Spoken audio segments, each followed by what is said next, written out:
Today I'm going to be working on my schedule because I want to actually release it and follow it this week. And I figured while I worked on it, I could stream some Go and do some co-working if anyone is still awake at this god-awful hour and wants to join. And I got my pajamas on and my pillow. But I probably won't be yapping much. That's a lie. I can't help myself. But it's gonna be lots of yawning. Snowmageddon's here, coming to kill me and bury everything in snow. And then hi. I've got the heater on and I'm just chilling. I appreciate the in-spirit join. And I'm being very brave today, which is I have Photoshop running. While I'm also streaming and doing 100 other things. So we're really putting my computer to the test here. I know. But I shouldn't have it open for long because I'm only using it for the stream stuff. Or for my schedule. And I just have to get it to cooperate long enough to write my schedule down, which I had written down and I now can't find. So I'm just gonna figure it out as we go. But I know one thing we're doing, which is on Tuesday. I'm playing Warframe with Mira. No, I don't want to do that Photoshop. And I'm super smart now and I can totally do a shout out.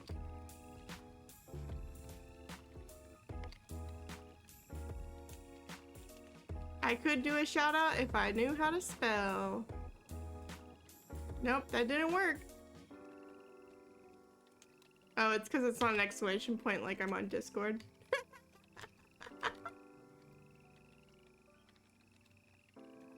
Shout out. Please, I'm begging you. It hates me. Well, one day I'll figure that out. But on Tuesday, I'm going to be playing Warframe for the first time ever with Mira, and Mira's gonna hold my hand through it.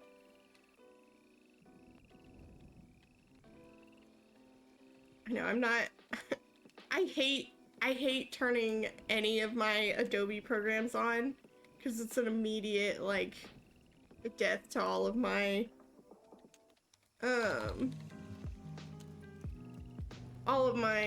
memory. Was it this? No, I'm gonna figure out this shout out thing. Now I'm like determined.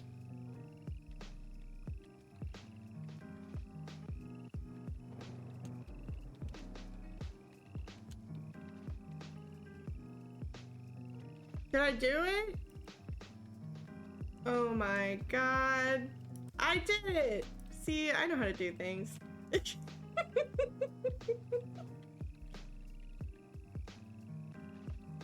I know that, and then I also know the week after this week, I'm gonna be playing,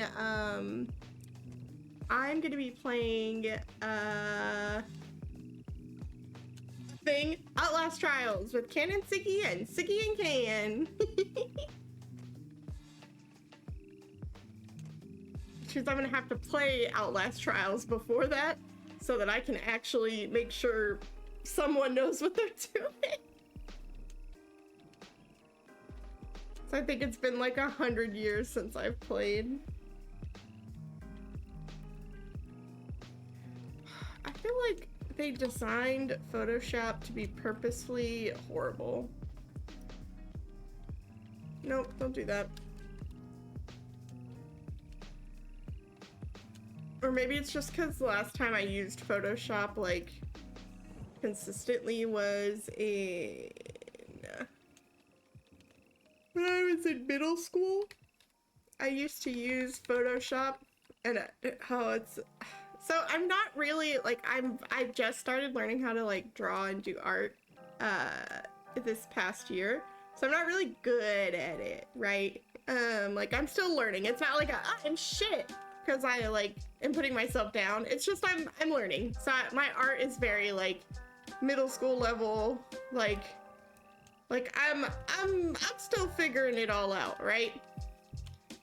So like this one and this one and this is like my art, and these are other people's art, but like my art's very, it's getting there. I'm working on it, okay?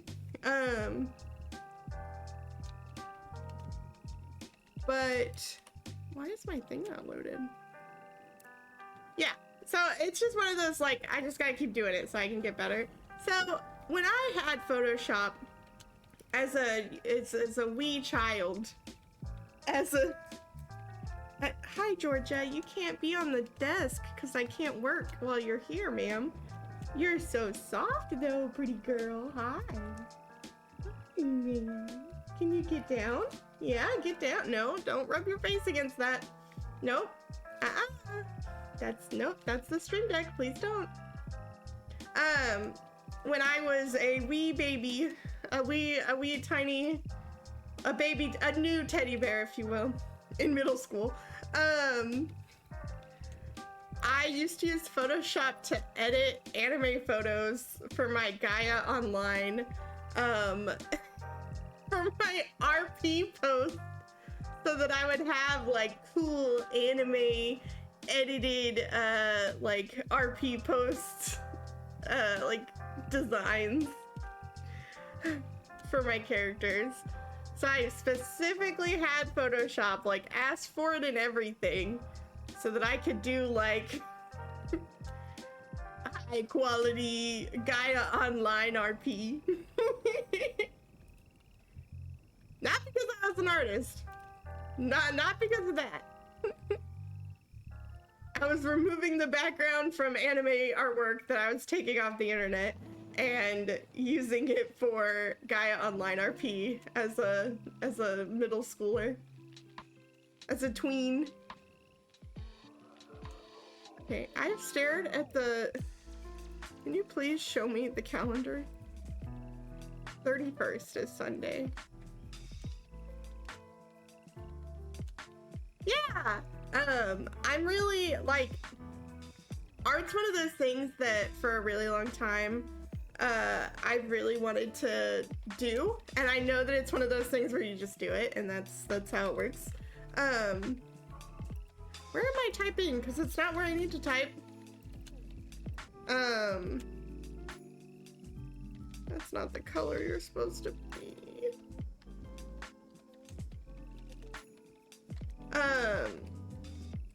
And I just never started doing it. I was always like, I chose my path and my path was brighter. So I did my little like self-insert fanfics and that was it. Can this? Oh, please. This is like very uncooperative. And last year I was finally like, I'm just gonna do this and I'm gonna keep trying because I had like an old iPad I wasn't using. And I was like, I might as well like try. Doesn't hurt me to try. So I've been slowly doing like fan art for the Hollow Starred boys that I watch. And then like I designed my teddy bear little design and sent it to a real artist. Who did that, like, who actually made me. But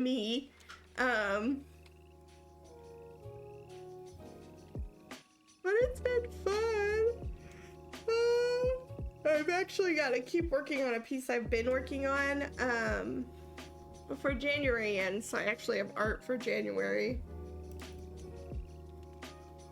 Okay, so 25 is today. 26. 27, 28. I'm not gonna work. I'm gonna go to real work on Wednesday, so that one's off. I'll actually be offline that day. But it might be actually this Sunday that I'm playing Outlast Trials. I need to check.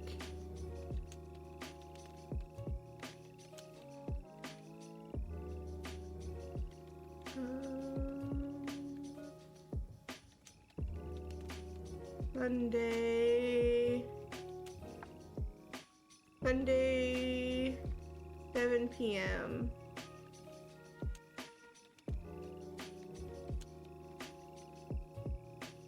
Oh, that's the first. And this won't have the first on it, I believe.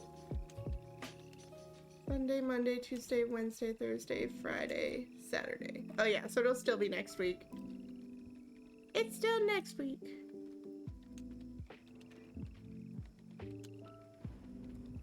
Really, I just want to start playing Rogue Trader. I want to play Rogue Trader. Doing all the Dark Heresy stuff has made me like extra, like I'm really feeling, I want to play Rogue Trader. I want to read all the things to you guys. Hi, Scorpion!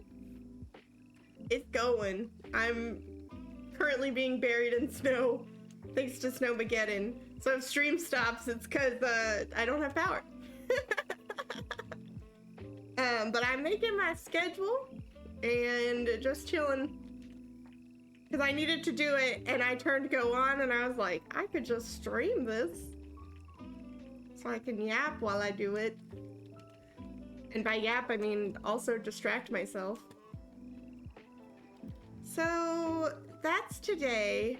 I think today I was gonna actually play Rogue Trader. I think I was gonna send it.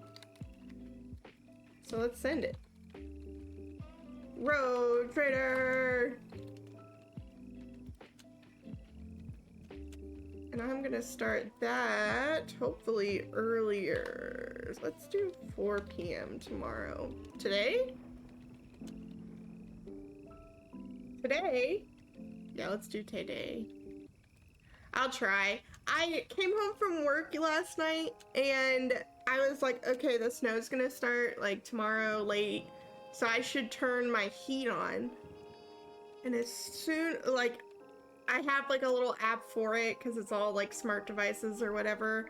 And I type in, I like turn up the heat because I like my house to be really cold.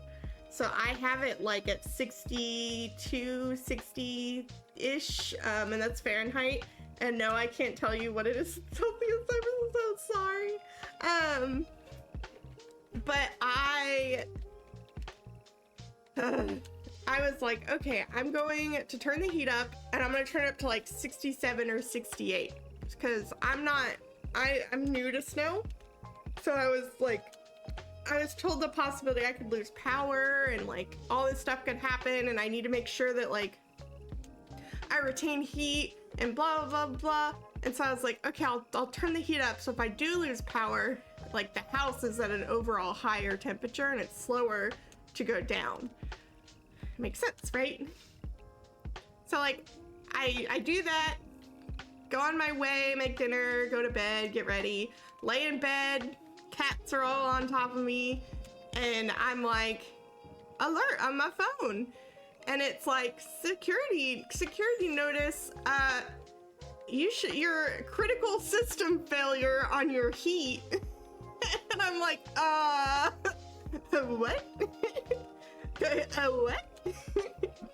So my heat stopped working, and I was like, at this point, I say it was last night, it was actually like 5 a.m. Saturday morning. Like I had been at work for 12 hours and then got off work, made dinner, and was like, got ready for bed and got in bed. And then it was like critical system failure. Fuck you. And I'm like, oh, that's cool. I love when that happens. I looked at that and I said, I took a screenshot of the notice and I sent it to my family group chat and I said, I'm gonna die. And I went to bed. I'm like, I'm not dealing with this. was later me's problem, because I'd have to like go all the way downstairs and do all this stuff. Hi, Muse. Hi, Muse. Muse saw me playing Vintage Story earlier. Which went horrible and I was dying constantly. But I was like, I am not dealing with this today. And I'm clearly like, it's too late if it's really broken, like I'm just screwed. And I have like a space heater, so like as long as I keep power, it's not like I'm gonna freeze really. But I was like, oh man, it's been fine all winter and I've had no issues. And now we're having critical system failure.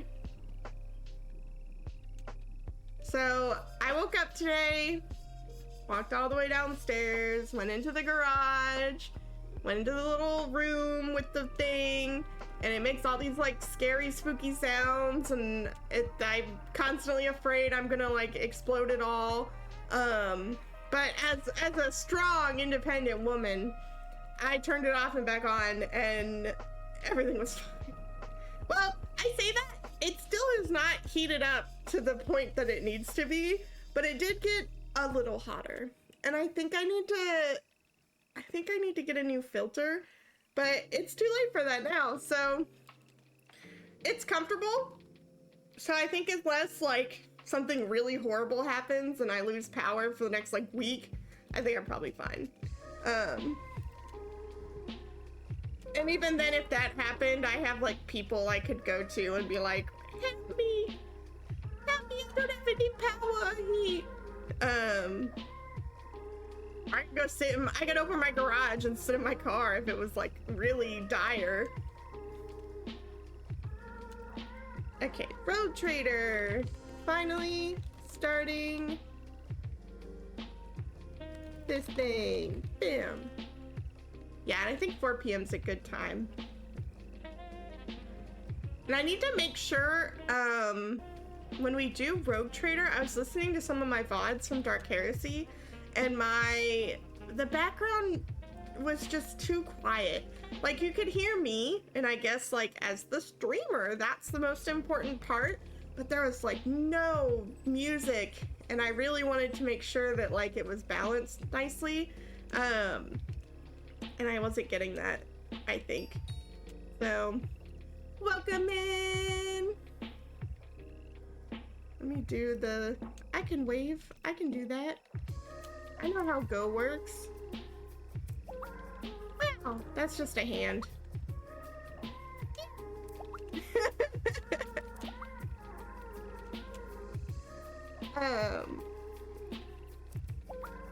Okay. It hasn't loaded my little thing! Oh well. I can only do so much. Well, and like, oh guys, I did so much to fix my audio, and I hope I sound kind of okay. I did a bunch to like figure out why I keep peaking, and like, not peaking, but why my like voice keeps cutting out. And it's because of the noise suppression, but if I turn the noise suppression off, you're gonna hear my clickety-clackety keyboard and my clickety-clackety mouse. And that's obnoxious. So the issue actually turned out to be that my voice is at a pitch that only dolphins can hear, and noise suppression thinks that's trash and has been suppressing my voice whenever it gets too high. Because it's not like a loudness thing, it's literally a like pitch thing. Because I've also been trying to prepare, because if I get to 100, I'm gonna do a karaoke, which I'm not really good at. But I'll do it, because I ain't no coward, I ain't no bitch. And I've done karaoke at a bar full of people in person, so it's gotta be easier online. So my plan is I'm trying to fix it so that I can at least get like some semblance of sound balance. But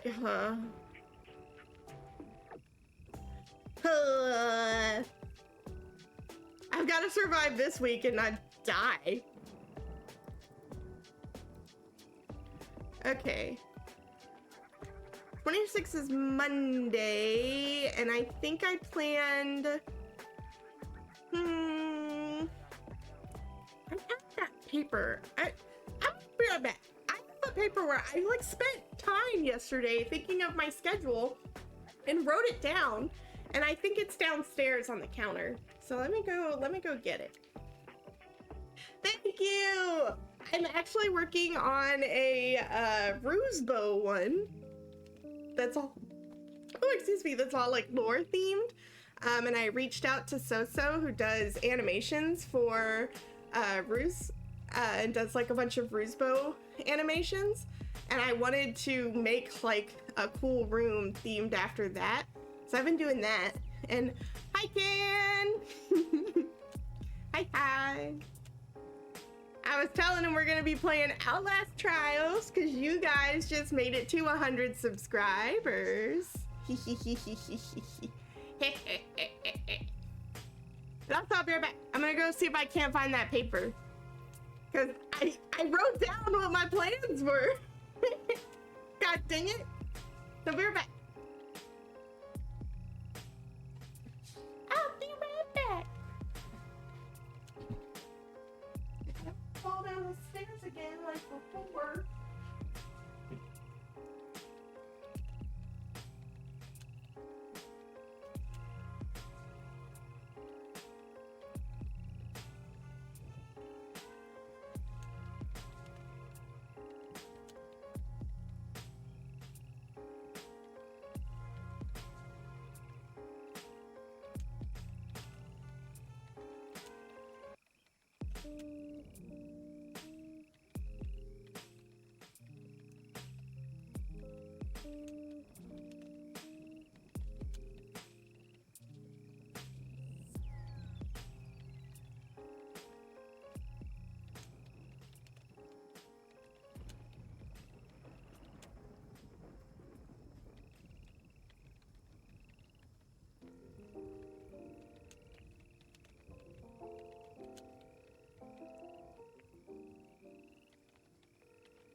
Don't try to fall. Hello. Hi, Mira. I'm making my schedule, so I told them we were planning to play Warframe.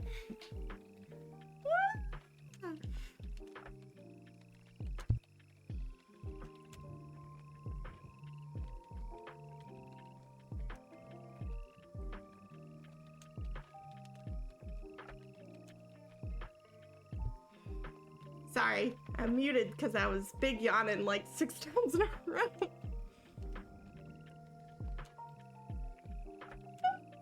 I say that and then it's too late. You guys are infected with my yawns. RIP. I hope your game stuff gets fixed, or not your game, but your PC stuff gets in soon, Muse. And hi, Neko! Hi! I'm starting Warframe this week with Mira, so soon we'll be able to play. Hopefully. Okay, the Rogue Trader, and then Monday I wanted to do Hightail again, because Hightail is pretty fun. Oh, I figured out, so we did that whole Hightail stream, and I was looking for freaking the dinosaurs, and I had been, like, I had read, they're like, oh yeah, it's under the volcano area, and I'm like, okay, so we were, like, down underground in that volcano area. It's not that volcano area. They want the volcano biome, and then when you go into the caves in that biome in the overworld with volcanoes, then you'll find dinosaurs. So were never gonna find dinosaurs where we were looking. I was going through all that suffering for no reason. I'm excited to play. I know you reached out to me when you saw me playing Destiny, and I hope it's similar because I really like Destiny. I like how Destiny handles. George, what do you have to tell us? He's like freaking out. He wants to go outside into the snow, but I won't let him. Yeah, I'm playing Hightail on Monday. And we're gonna be building my house. Building a bear home. Today, George would like us all to know that,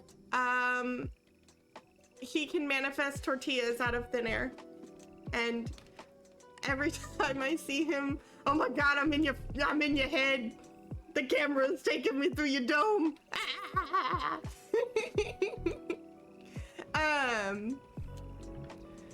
George has this fun thing where if I leave like bread anywhere in the kitchen, at all, he can find it. And then he brings it upstairs so that I can see it, that he has it. No matter how big the bread is in comparison to George. Hello, welcome in. So he manifested a tortilla today out of thin air. And by out of thin air, I mean off the kitchen counter that he's not allowed up on. Isn't that right, George? You little dork.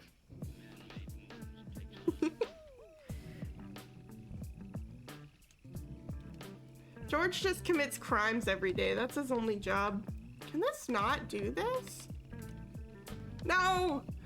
I'm doing my work on my freaking schedule. Okay, so Monday we're doing Hightail. And then after that... No, Tuesday I already told you we're doing Warframe. Warframe. And we're gonna do that at 6 p.m. EST. And Hightail will do 5. So my schedule will say 4, 5, 6. Because I think that's fun.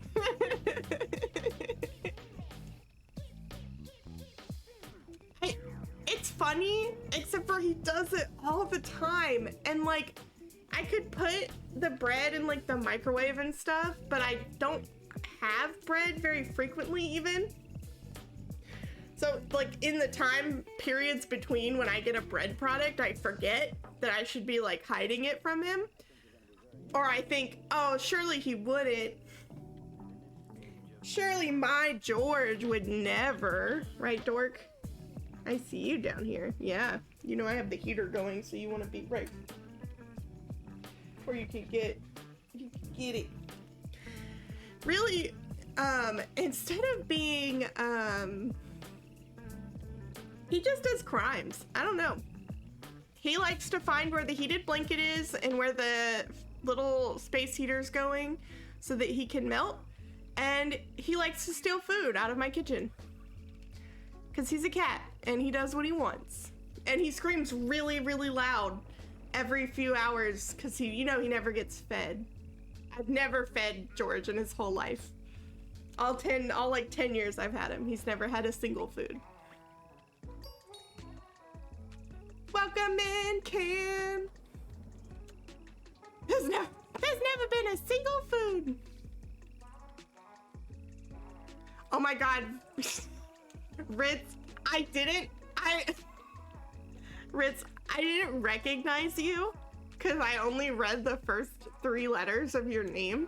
And I was like, Murr.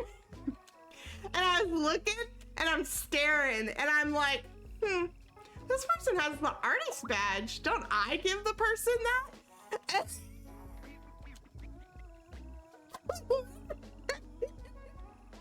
My brain actually parsed through your username. I'm so sorry.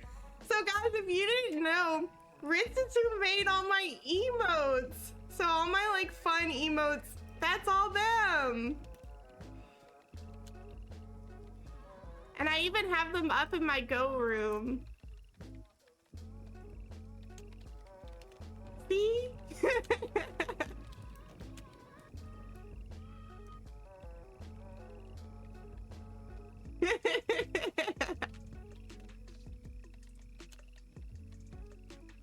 Look, man, I struggle to read, okay?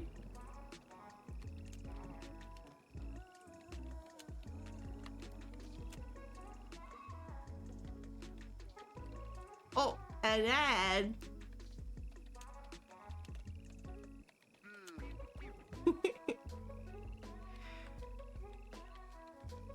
One day I'll learn to read. This is George. George. Nope. I'll do this. Nope. Yeah. Oh, nope. Yeah. The kitty. Jeez.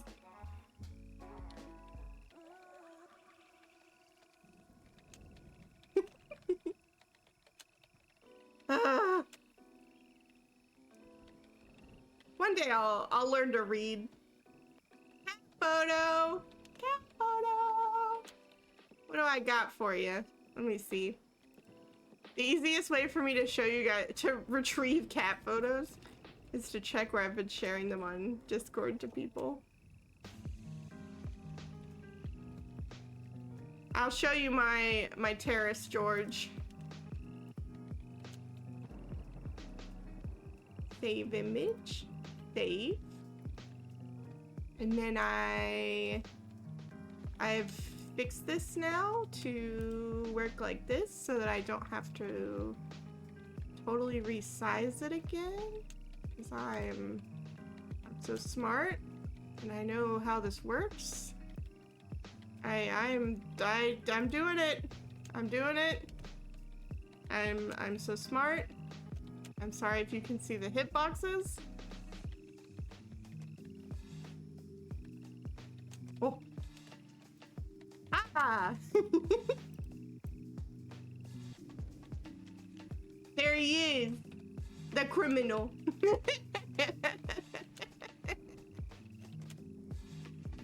The life of crime himself.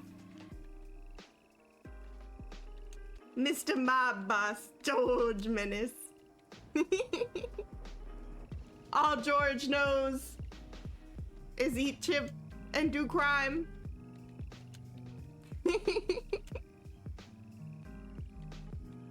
He's so cute. Yeah, we're talking about you, you little turd. Yeah, we're talking about you, silly. You're so sweet. Hey, come here. Let me pick you up, little dork. I got you. Will you say hi? No, you'll just melt into my hands. Hi, baby. He's so sweet. I'm holding him just... the way that I have this pillow, that's how I'm holding him. You only know crimes, sir. You only know crime. Yeah, you're so sweet. Okay, go back. Yeah, you're so sweet. Oh, sorry.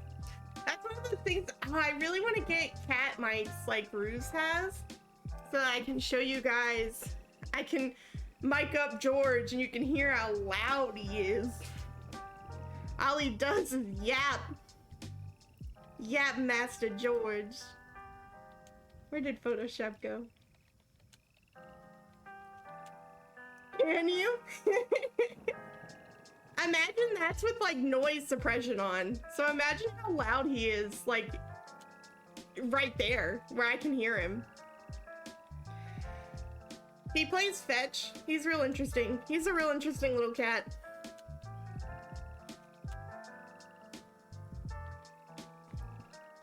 He's from Hawaii, so he's like built different. Okay, so Warframe. No, not Lorem Ipsum. Lorem Ipsum. One day you're just gonna get a schedule covered in Lorem Ipsum.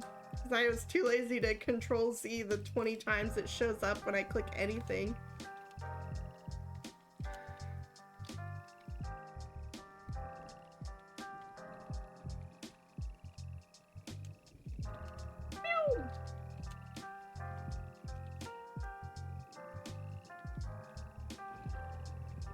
Okay. Nope. Delete. Delete this. No. No, not Laura Mipsum. Stop.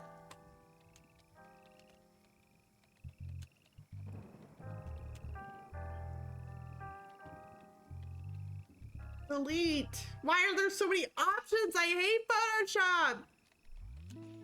I mean, this is a super calm and relaxing stream where we're working side by side on the things we need to work on, and I'm not screaming at the fact that there's 70 different options when I right-click something in Photoshop. Are you sure you want to delete the layer, Laura Mipsa? Yeah, Photoshop, I'm fucking sure. God dang it.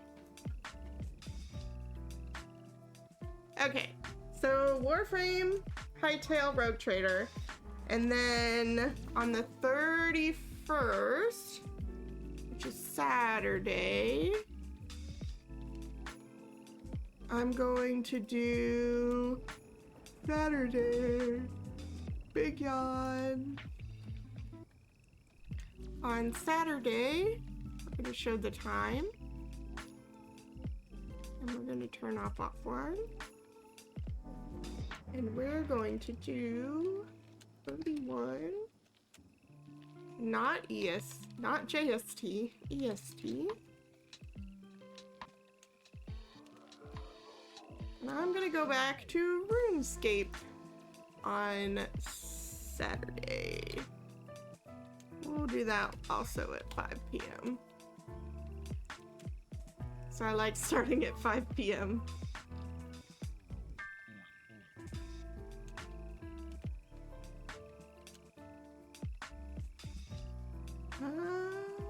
I think I did it, you guys. Oh, I need to change the artwork. No, not Laura Mipsum, stop it! Stop it.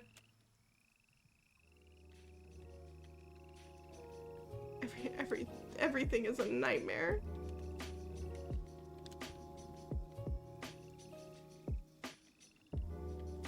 Okay, what artwork do I want to use this week?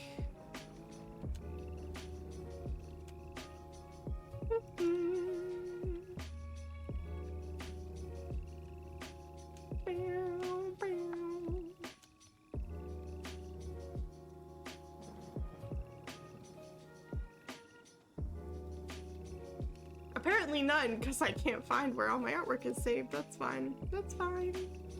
This is fine.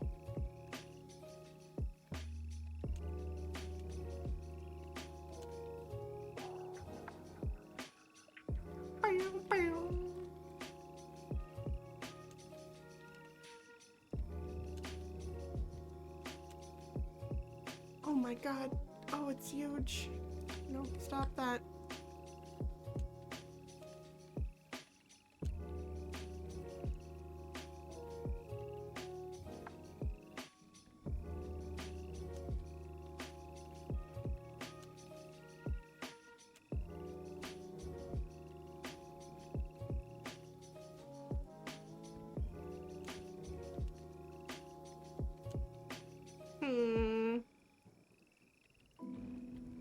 Nope, that's not what I wanted to do.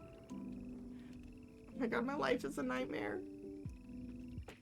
I don't know how Photoshop works, you guys.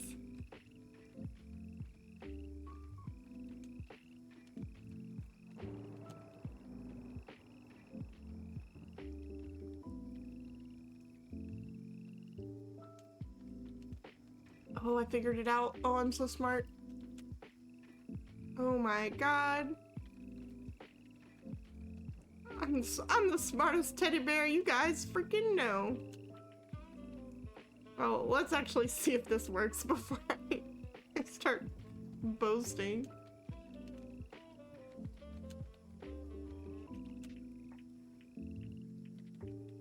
Did I do it? No, I didn't, but you know...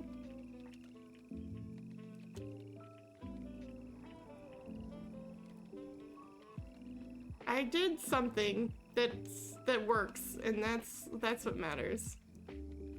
We're gonna use Chloe art today.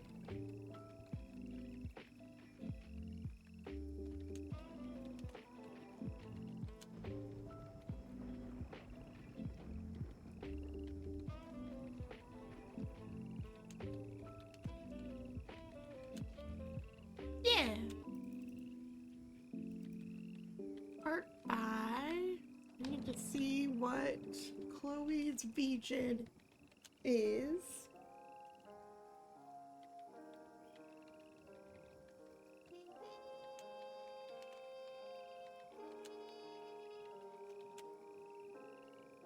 Chloe Senzai. But let me check that. Yeah, I'm very smart for a teddy bear. And considering your average teddy bear doesn't have a brain, the bar is like real low. Like on the floor.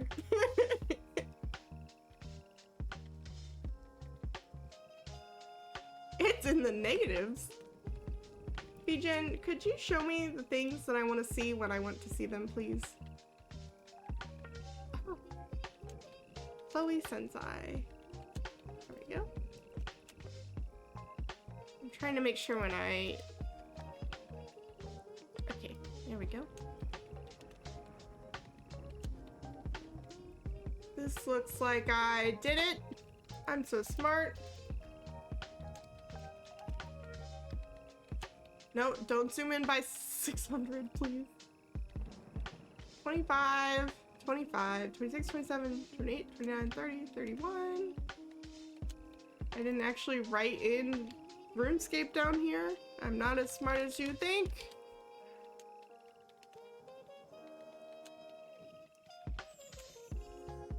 Yeah, I do know, despite popular belief, I don't know, actually, it's not despite popular belief. I don't know if anyone doesn't believe me. I do know Chinese. Oh my god, I was playing Vintage Story and I couldn't move and I couldn't figure out why all of a sudden like half my keyboard was working, like my mouse was working and I could still jump and do all this stuff. But my like WASD, oh Jesus Christ. After I explain this, I will, because I'm not explaining this shit in Chinese. So my freaking WASD keys were not working, so all I could do was like jump in place and click things. And I couldn't figure out why it was, and it was because my keyboard had switched from English to Chinese. So it wasn't inputting the things anymore, it was trying to do like the pinyin writing. And I was like, God damn it. And like, I was playing with Ye and we spent like 30 minutes like looking up like WASD keys not working, and it was like uninstall game and reinstall, turn it off and back, and like I turned the game off and closed the server like 5 times. Ugh. Alright, I can speak Chinese. Let's see. I will say a greeting. I will say 大家好，我叫比利亚，我就是很可爱的I don't know how to say teddy bear in Chinese. Are you kidding me? 很可爱的 teddy bear.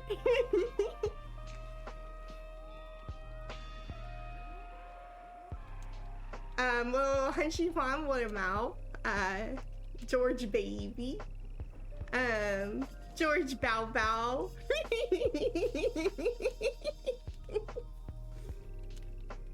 他是我最喜欢的很可爱的猫。可是别告诉Georgia 我说这个。I don't get to speak Chinese very often, honestly. I'm very rusty with speaking. RuneScape. What are we going to do on RuneScape? We're going to do more quests. Quests.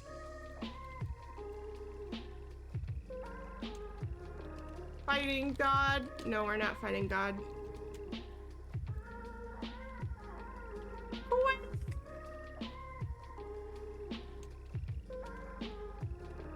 More crimes. I mean quests. Okay, I did it.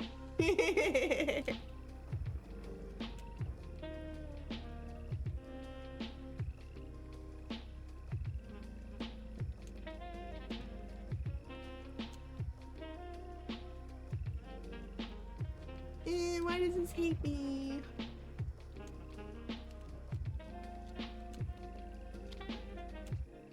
No, and space. There we go.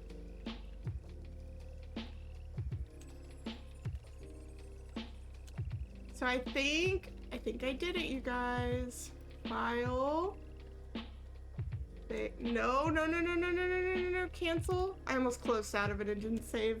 I would have cried. You guys would have heard me cry on stream. More likely than you think. But maybe unexpected in the Gogh co-working stream.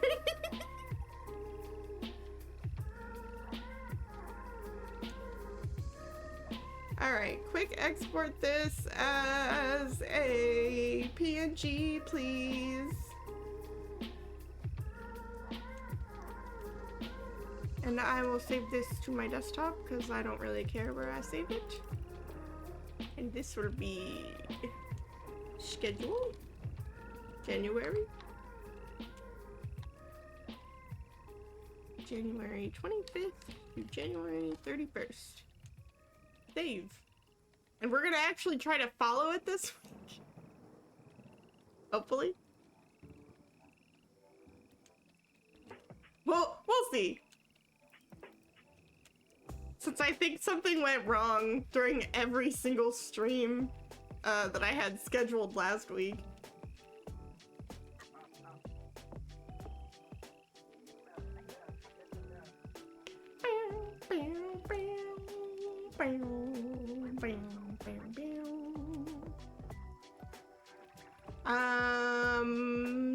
Twitter, yeah.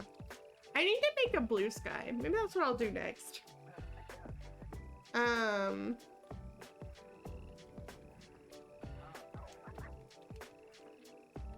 want to get a blue sky started so that I'm not late to it, and also because Twitter.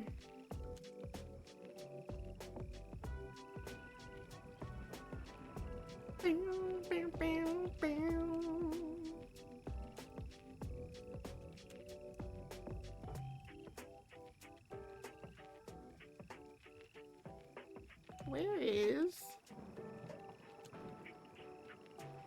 I just saved it. I just said I saved it to my desktop and then immediately forgot. Stop.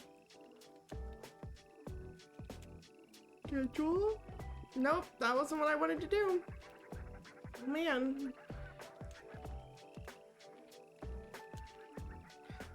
Please take my schedule and please let it be posted.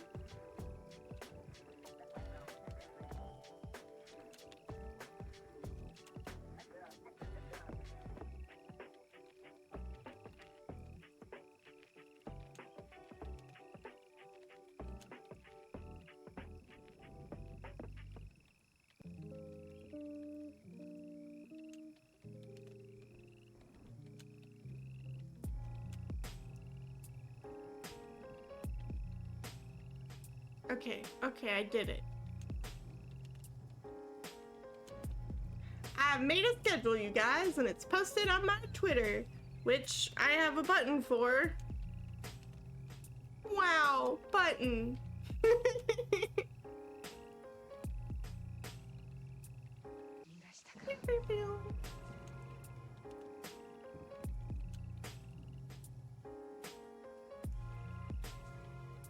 I have to edit this to have blue sky if I make my blue sky.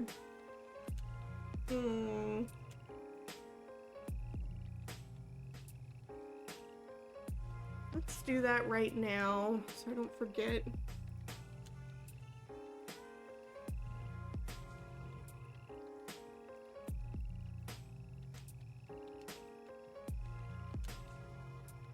another account. Create it.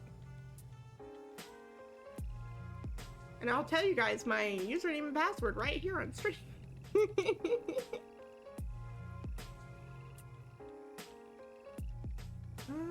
Where is...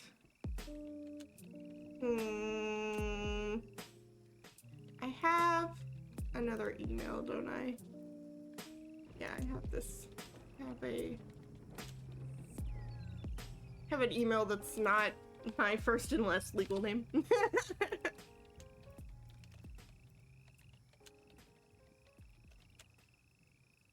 Nope, please stop clicking buttons. Me. Choose your username.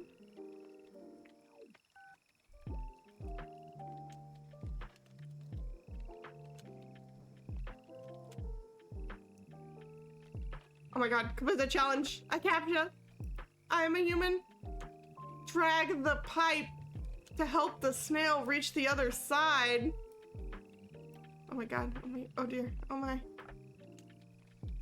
Verify. Did I do it?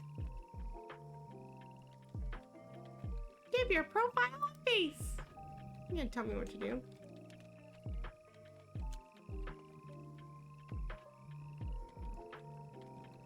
What are your interests? I like... Oh, I did this last time. So when I first started my Blue Sky, I was getting like... I was like, I like animals and art. And it was like, furries? And my entire like Blue Sky, like everything was just all like not safe for work furry art. I was like, wait a second. I know I didn't click that button.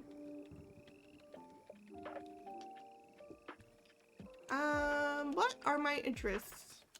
Culture, software development. Can I skip this? Pets. It's video games. Nice books, art. Sure. Continue. No, no, continue. No, continue. That's okay. No. Please just... Oh, I'm in someone's head again!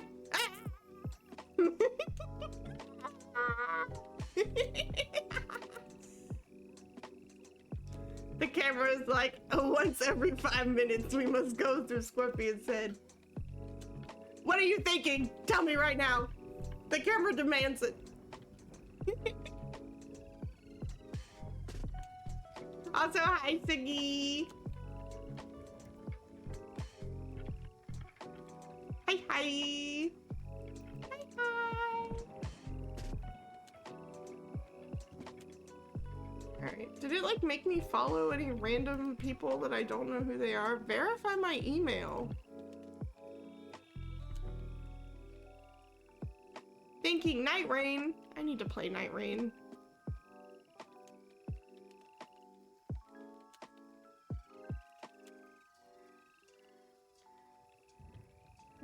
I forgot I had an AO3 account associated to this email. Interesting. Interesting. Where the fuck is this Blue Sky email? Oh, in my spam folder, of course. Report not spam.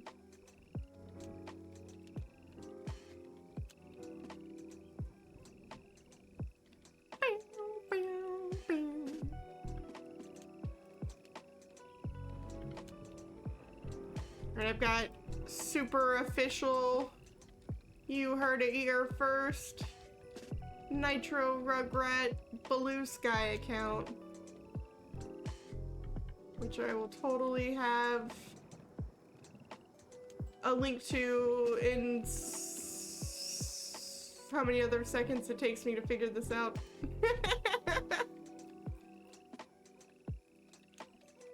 Remember, I have the little banner that I always use that Danny and Sori made me.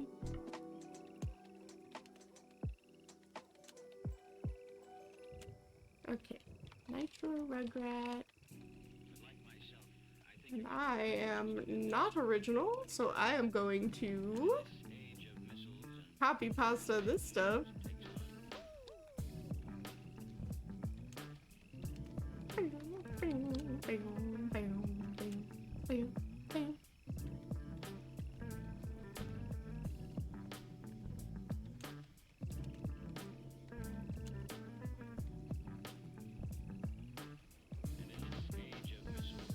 Wow!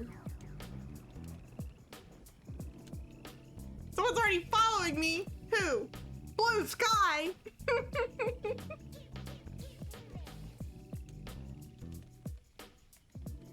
Alright, let me add this to my social media thing.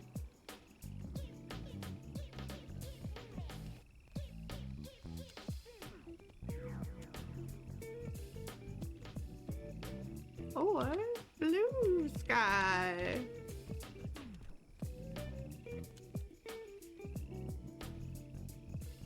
Does that automatically update? I sent it in a second message.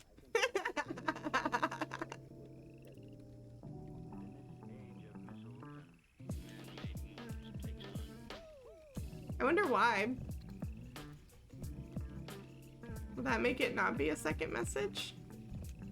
Or does it automatically do that? Oh yeah, it's just gonna automatically do that. Sorry, I'm spamming my own chat.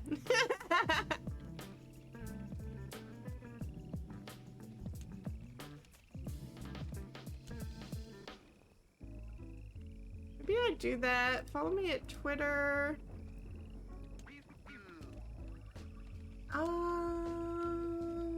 I feel like keeping the links is better because it's easier to navigate to. I don't like that it's two different things like that. Maybe I take YouTube out.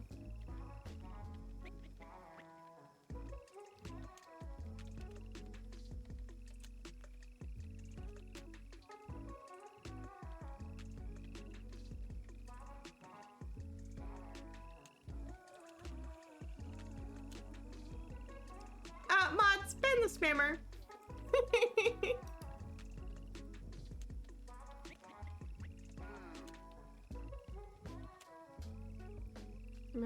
I'm just trying to make this not be jank.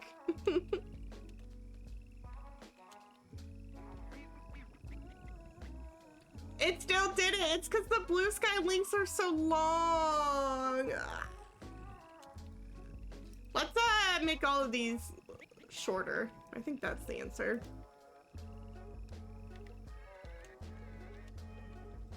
Sorry, you guys are getting all of the spam.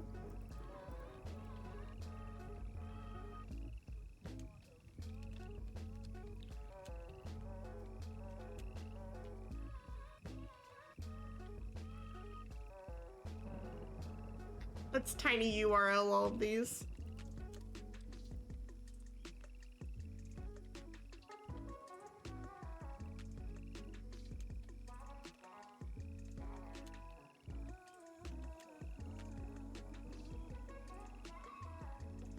Okay, well that one made it the same length, so that did no good for me.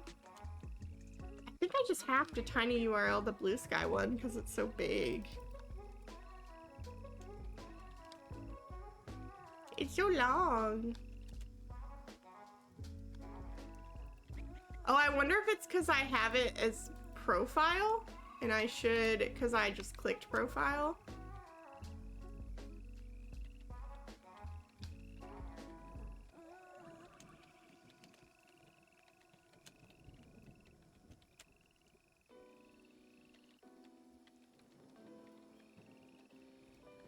God, this thing is trying my life.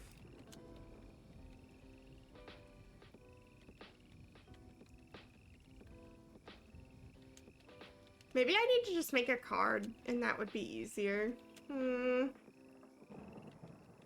Like a link tree.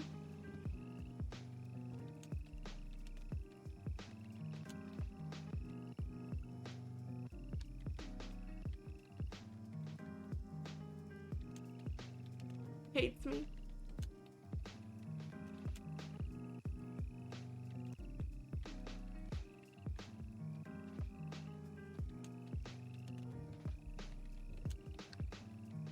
The link is just so long for Blue Sky. There's like a lot going on here.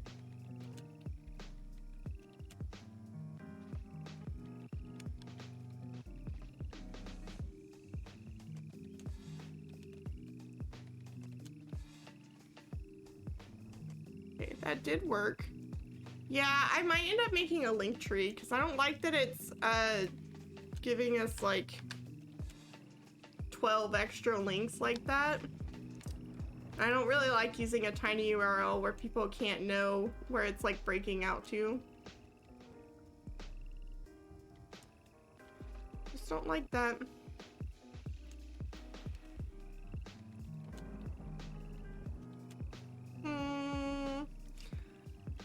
Maybe if I would make a Discord, I could put all my social medias on that Discord. God dang it. I'm not designing a link tree right now. Not at 4 a.m. I'm not, at least. I'm gonna spam you guys one more time just because I want to see it. It's at least on one thing now. Gross.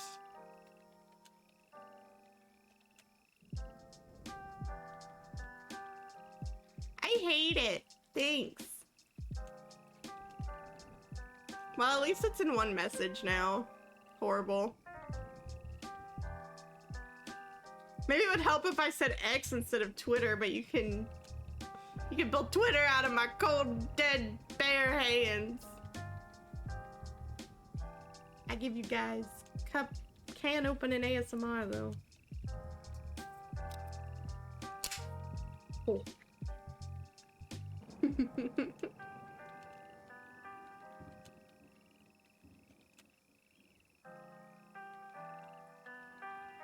Yeah. It works for now until I can make it better. Also, thank you guys.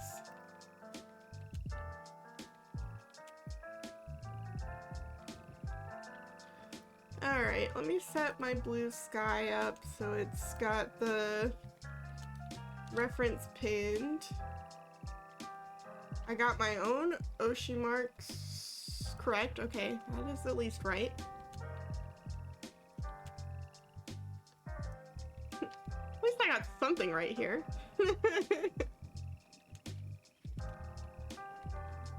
Where is my beautiful art from Danny?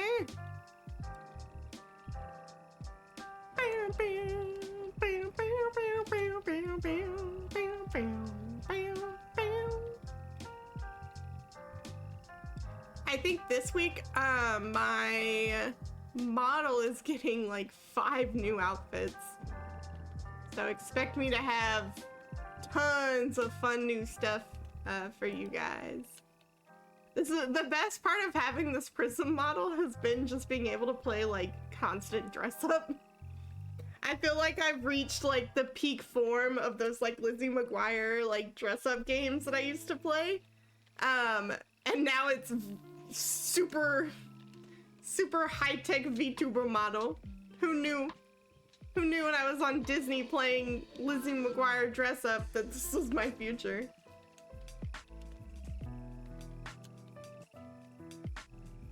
Art clips, memes. There we go.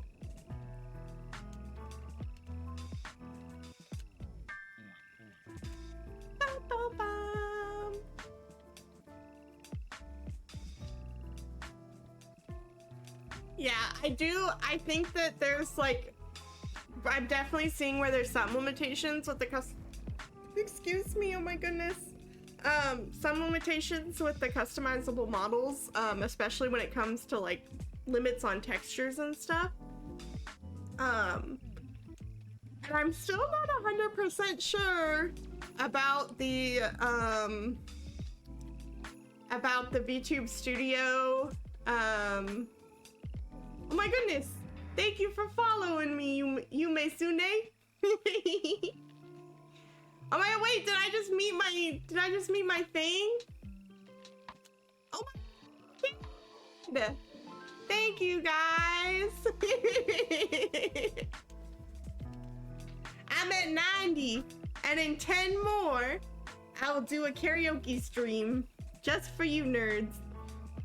And then your ears will bleed, and you'll never have to listen to anything ever again.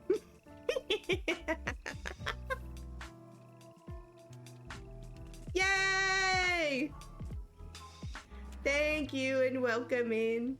Welcome in.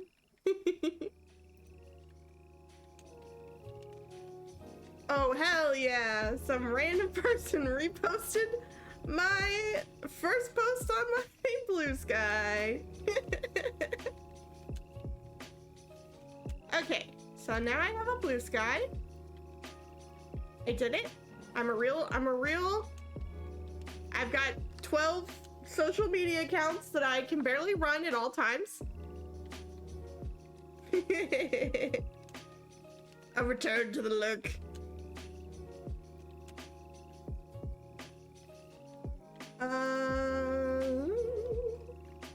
Oh, I should post my schedule that I just made.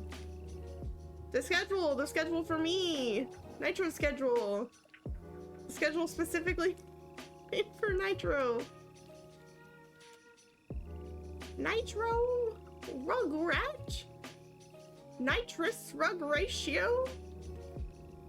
That's my full name. That's what my mom calls me. Nitrous Rug Ratio. Kids made fun of me at school, so we had to start calling me Nitro. Oh my god, that's an actual thing that happened. Obviously my real name is Nitrous Rug Ratio. But I have a full name, obviously, and it shortens to a nickname.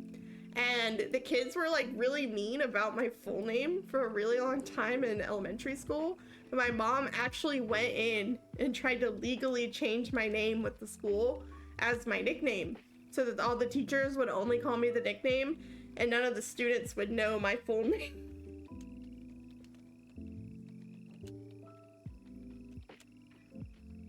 So it was quite literally like, wow, your name's Nitrous, and they would like make fun of me, and then my mom had to come in and be like, you're only gonna call her Nitro from now on. Because like I had some teachers who were like, we don't do nicknames, we only do full names. So my mom had to like come in and change my full name to my nickname. You could probably guess if I give you this information what my first name is, and that's like, it's whatever because I have basic white girl name. But there was a popular TV show at the time that had a song that made fun of a way to shorten my name, and that's not the way that I shorten my name. But as soon as that song came out, everyone would sing that song to me and make fun of me.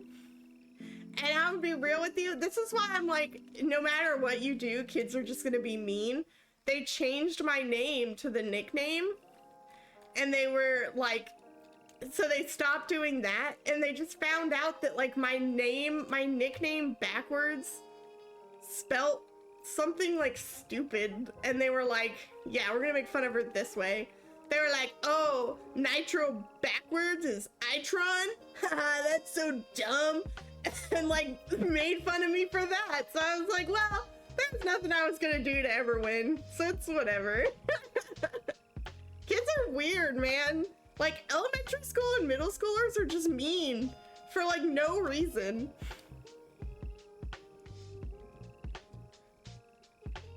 And sometimes they don't even like know why. Like I had a girl, I remember sitting in math class, and like she was kind of like stereotypical popular girl, and I was a big huge nerd. I was in the anime club. I ran anime club with my friend, and I remember like we were working on something in math, and we're talking and having like a normal conversation, and all of a sudden she just like throws my book off the like desk And I just like stared and like looked down at the book and was like, why did you do that? She goes, I don't know. Like panicked. Like all of a sudden, like the spirit of bullying took over. She realized that I was uncool and shouldn't be talking to me. It was like so, like almost surreal. Cause I was like, what do you mean you don't know why you did that?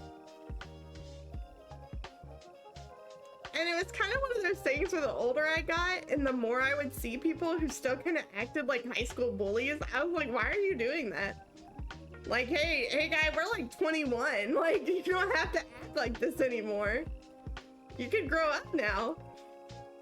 You're free. None of it matters. No one cares what you wear or like what you do, man.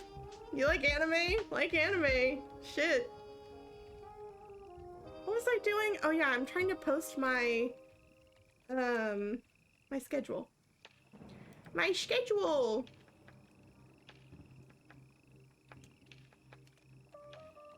Nope, it did the same thing again. Oh, I should add the artist. I'm so stupid. I should add the artist who did the artwork.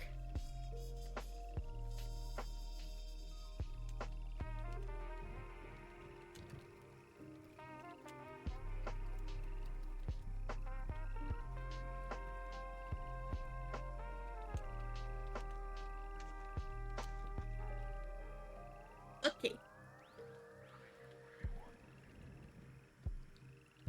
One of my teachers told my mom that my grade was the meanest girl she'd ever seen in her career of 25 plus years. Oh my god. That reminds me, I had an AP, I think it was AP Lit teacher, and she was in charge of like the school council. And so like she helped like choose what we did for homecoming week and like senior week and stuff like that. And so for 4 years of high school, for the first 3 years during homecoming week, if you're not familiar in America, or if it's different in your high school, I don't fucking know. But during homecoming week, we did like themed days, like dress up days. And so every day was like a different theme and you had to like do something that matched the theme. So for my first 3 years of high school, the theme, one of the days was always Duplicates Day. Jesus. And it was supposed to be like, you know, everyone wears a red shirt or everyone like wears like their same like sports ball team shirt or something like that. And every single year for the first 3 years, me and all my friends would do a zombie like theme. And so we'd all wear white shirts and jeans, and then we'd splatter fake blood all over ourselves and be like little zombies. And that was our like duplicity thing. And it was that for all the first 3 years. And then my senior year, they changed it. And they changed it to multicultural day. Well, I'm from the South. And my school's one of those schools in the South that had a Native American Indian mascot. So you can only imagine what multicultural day meant for costumes. You can in your little head just think of the horrible crimes we were committing for costumes. So our group was like, we're not doing that. That's fucking stupid. Like, first of all, like, all you're asking is for every racist person in existence to like show up to school in a poncho and say they're Mexican. So like, can we not? Like, let's not. So I was like, let's just do zombies, because zombies are multicultural, and we've done it for the past 4 years, and it's our senior year. So let's just like freaking do it. So my first class of the day was this teacher, the AP Lit teacher who runs the school council, their student council, and like chooses the themes. And oh, you should have seen her face when me and my friend came in dressed as zombies. She was so pissed off. She's like, oh, what culture are you supposed to be? And we're like, well, zombies are multicultural, so fuck you.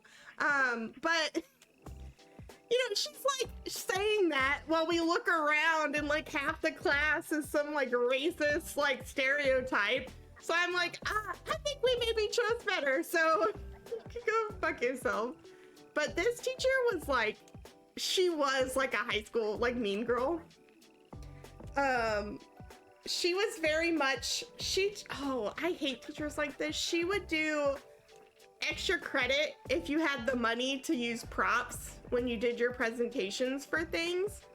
And it's like, not everyone has money to like bring in props and costumes and do these like elaborate skits.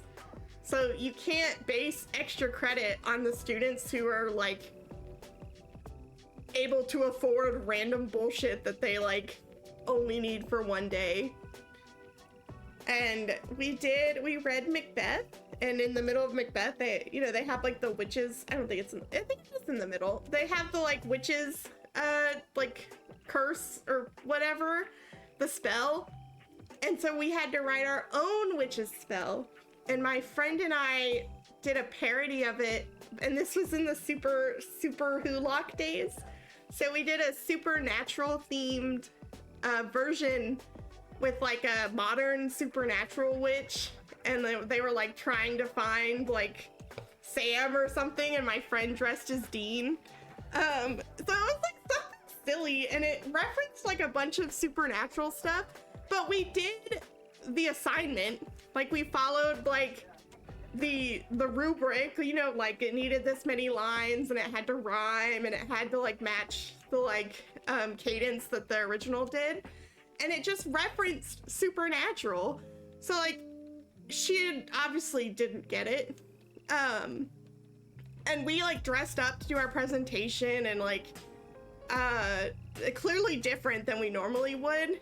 And like all the people in class who had seen Supernatural, they got it. They were like, yeah, I understand. Like, this is really funny. Like they mentioned pie and like it was super silly, like haha. And like got that my friend was supposed to be Dean, and like they had figured it out. This lady gave me a C on that assignment. She took 30 points off, and at the top she just wrote, I didn't get it. Well, you're not grading me on if you get it. You dumb bitch. I've never been so mad in my whole life.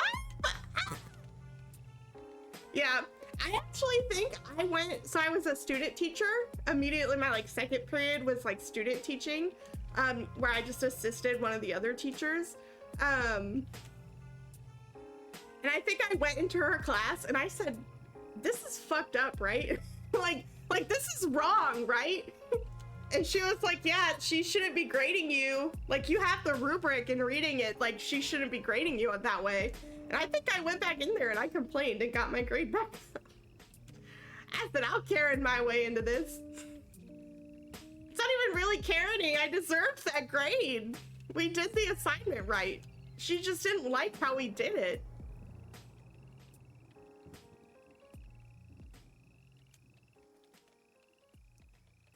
But that was like silly stuff that I'd have to deal with in high school.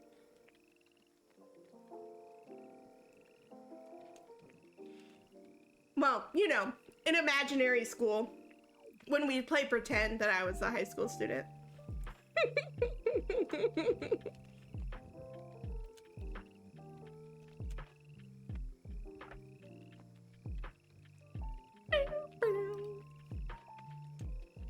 Oh, thank you guys for following my blue sky.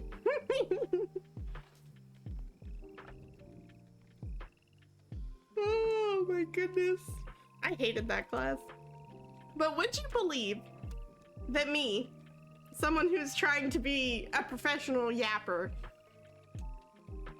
was the only, like, me and my friend, the same friend who did the like presentation with me, we were like the main, like I read for Macbeth and was Macbeth the entire time we read Macbeth in class.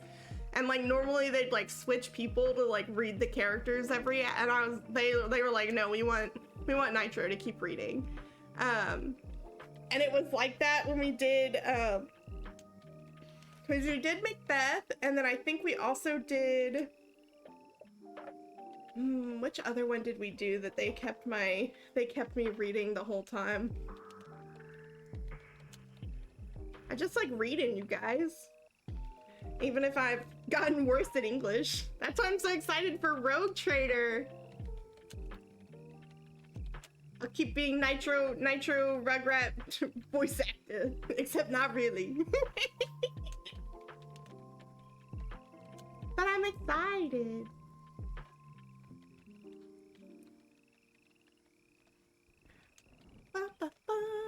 Okay, so I made a blue sky. I made my schedule. I said I was going to et Chloe under this and then forgot. Chloe Senzai. Thank you, Chloe Senzai, for the awesome art.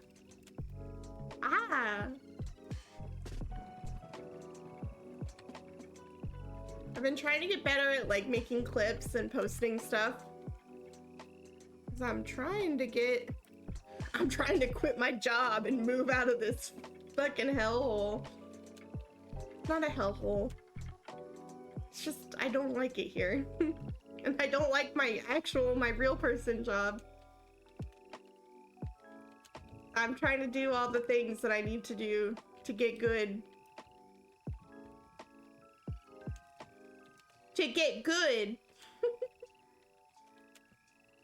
To be a professional streamer or whatever.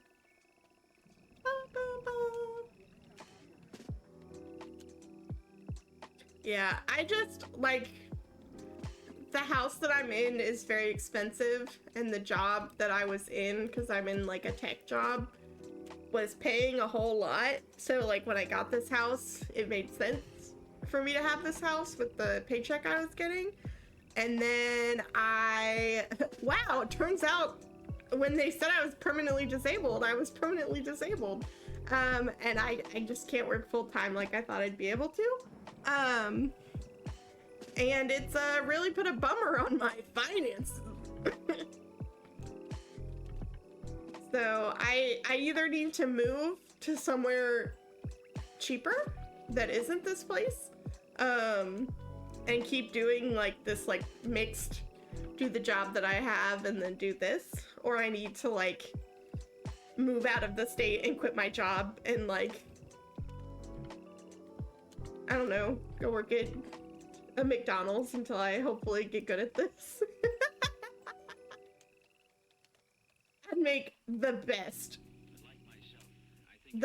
burger flipper you've ever met.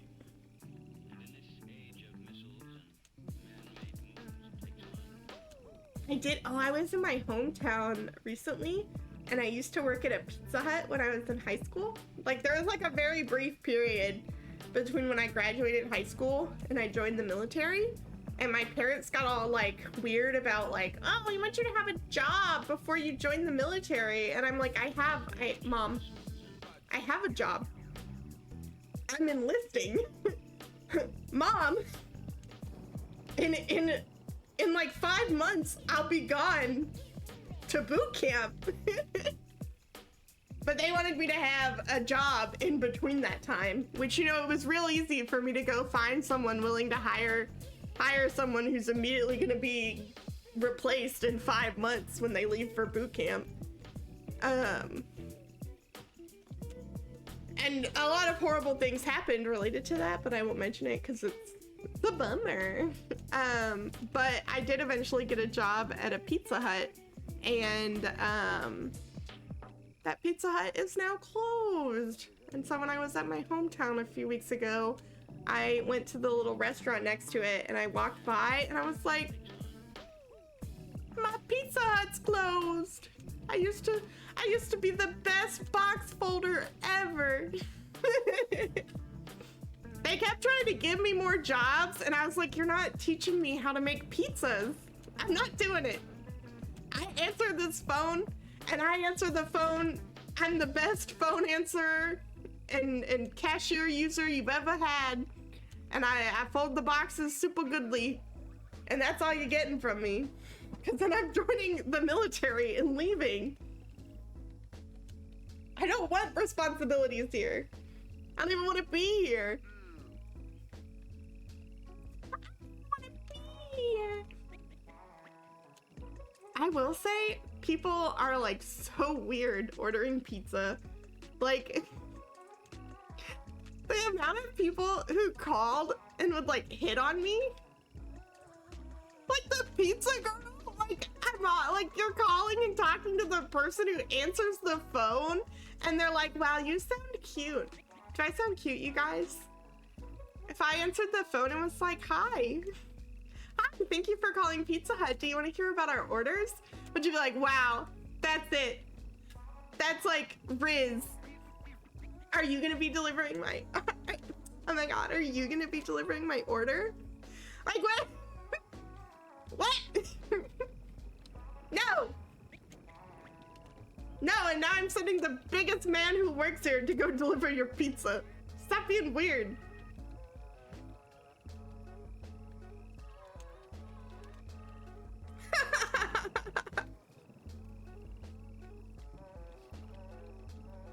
I also, so this is a weird thing. This might, I'm sorry if this ends up being one of those stories that's like, you're laughing about this, but this is really bad, Nitro. We had a blind guy that worked at the Pizza Hut, and they had all this like special, it was actually kind of cool. And he was, I'm gonna tell you the bad thing, but he did cool stuff too, because he was blind, and so he had like all this like cool assistive stuff so that he could take orders, and that was like really hella cool. And it was a man, and I am clearly like I got high lady voice, so I would take someone's order and they would come in and they'd like bitch just to like get free pizza or something like that. And if he was there, he would walk over and he would go, oh my God, I'm so sorry. I must have taken your order and made a mistake. And it's like very clearly, I talked to this woman on the phone. Like she has to know she talked to me on the phone and I took her order. But the minute the blind guy walked up and said, oh, I'm so sorry, I must have made a mistake, all of a sudden, there's no issues with the pizza. Nothing's wrong. I was just kidding.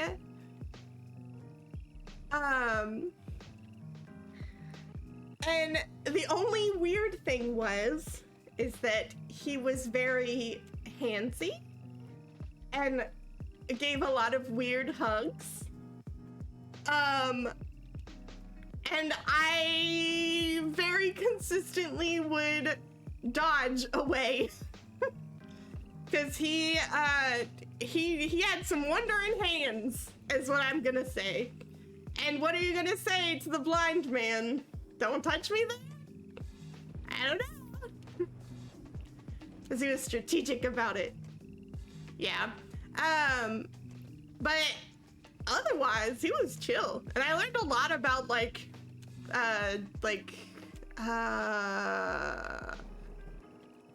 words.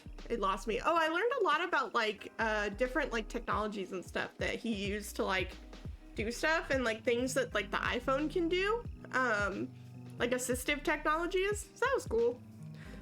There were terrible parts for sure, but otherwise it was chill. And my manager at that Pizza Hut was super nice. He was real, if you cursed at me or were mean in any way, he was hang up. They're banned. We don't deal with that. If they curse at you, you hang up. And I was like, okay. I had the local car dealership owner called, and normally one of their people would call and they'd order food for their little department, and they'd order they were ordering 10 pizzas, and they'd use the credit card, the company card, and then their pizzas would get delivered. Well, Pizza Hut, after a certain time, they only take cards. They no longer will like take cash, because like the drivers, we close the safe and the drivers don't carry cash on them as like a safety precaution. But one day, the local dealership owner himself, and you know, he's got like some like John Car Dealership. Don't you know who I am? I'm John Car Dealership. And like some like, haven't you seen the commercials kind of dude? And so he called and he's like, okay, I'm gonna order all these pizzas. Can your driver break 100? And we're like, no, our drivers don't carry cash because it's after like a certain, like it's after 8 p.m. And he's like, well, what do you mean? Sir, this is a company policy. We don't carry cash. It's a safety measure for our like drivers. Are you trying to suggest that I, John Car Dealership, am like a criminal? Like that I was gonna rob your... Do you know who I am? I'm like, yes, I know that you're John Car Dealership.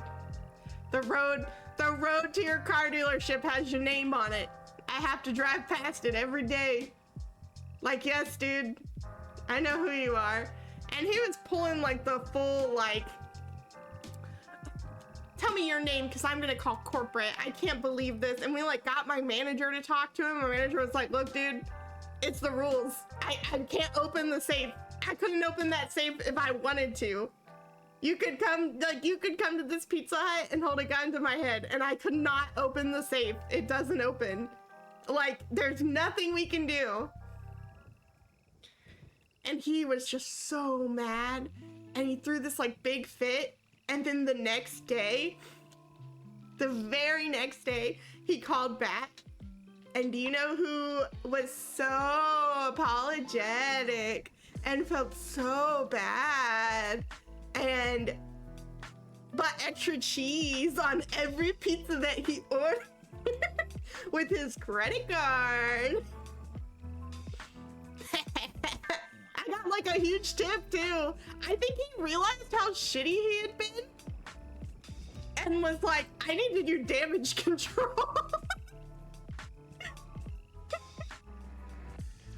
I was just like, damn, John Car Dealership, never change. Or do change. It would probably be for the best. Do you know who I am? My father's gonna hear about this. Like, shut up, dude. This is a Pizza Hut.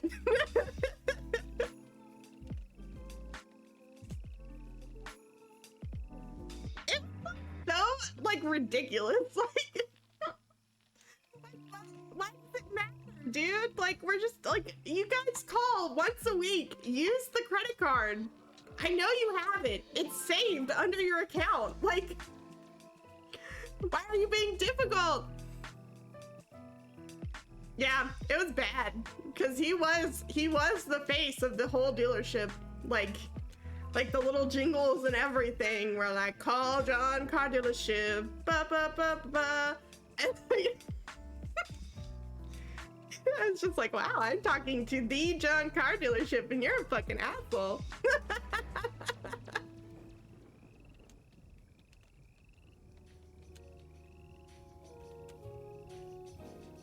God, that whole time of my life was wild. That like 6 months in between graduating high school and joining the military was like the weirdest time. Cause I said I wasn't gonna talk about it, but I will. So my parents were like, oh,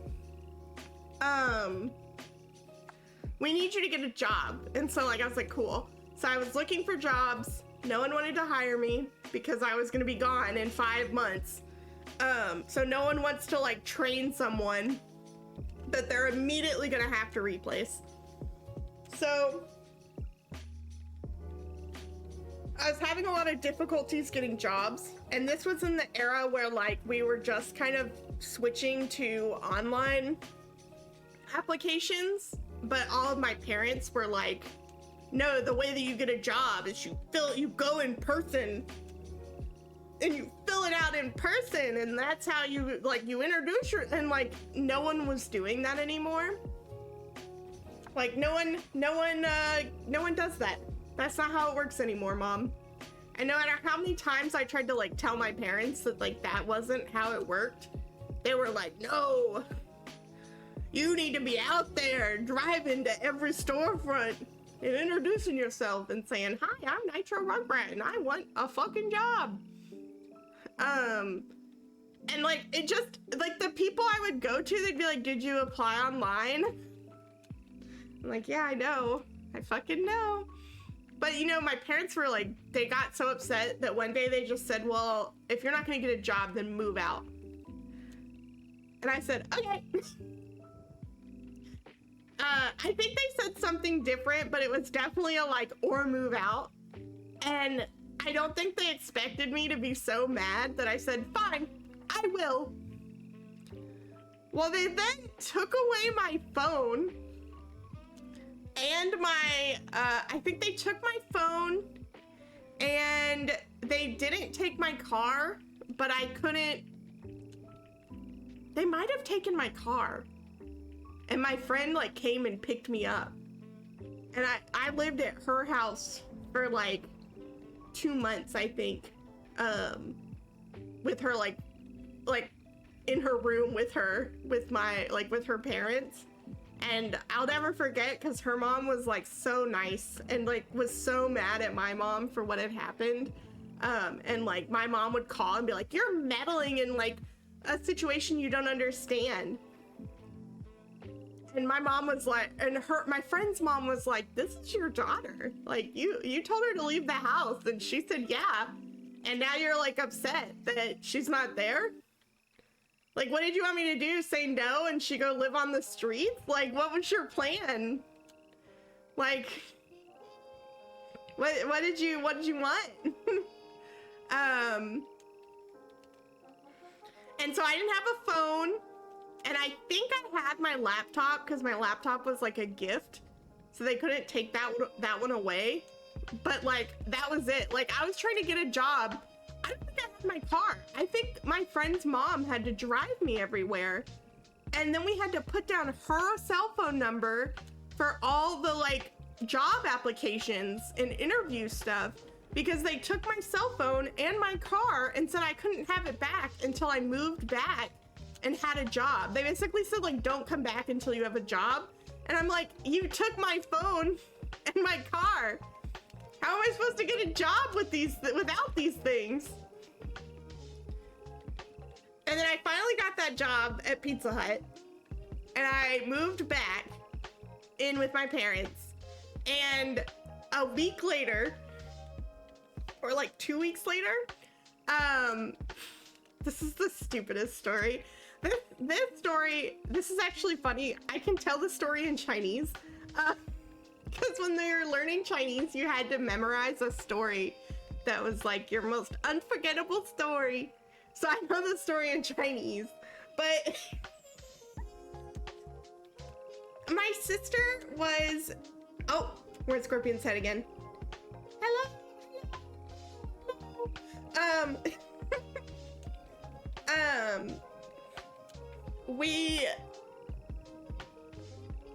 My sister was learning how to drive at the time, because if I was 18, she was 16, so she was learning how to drive.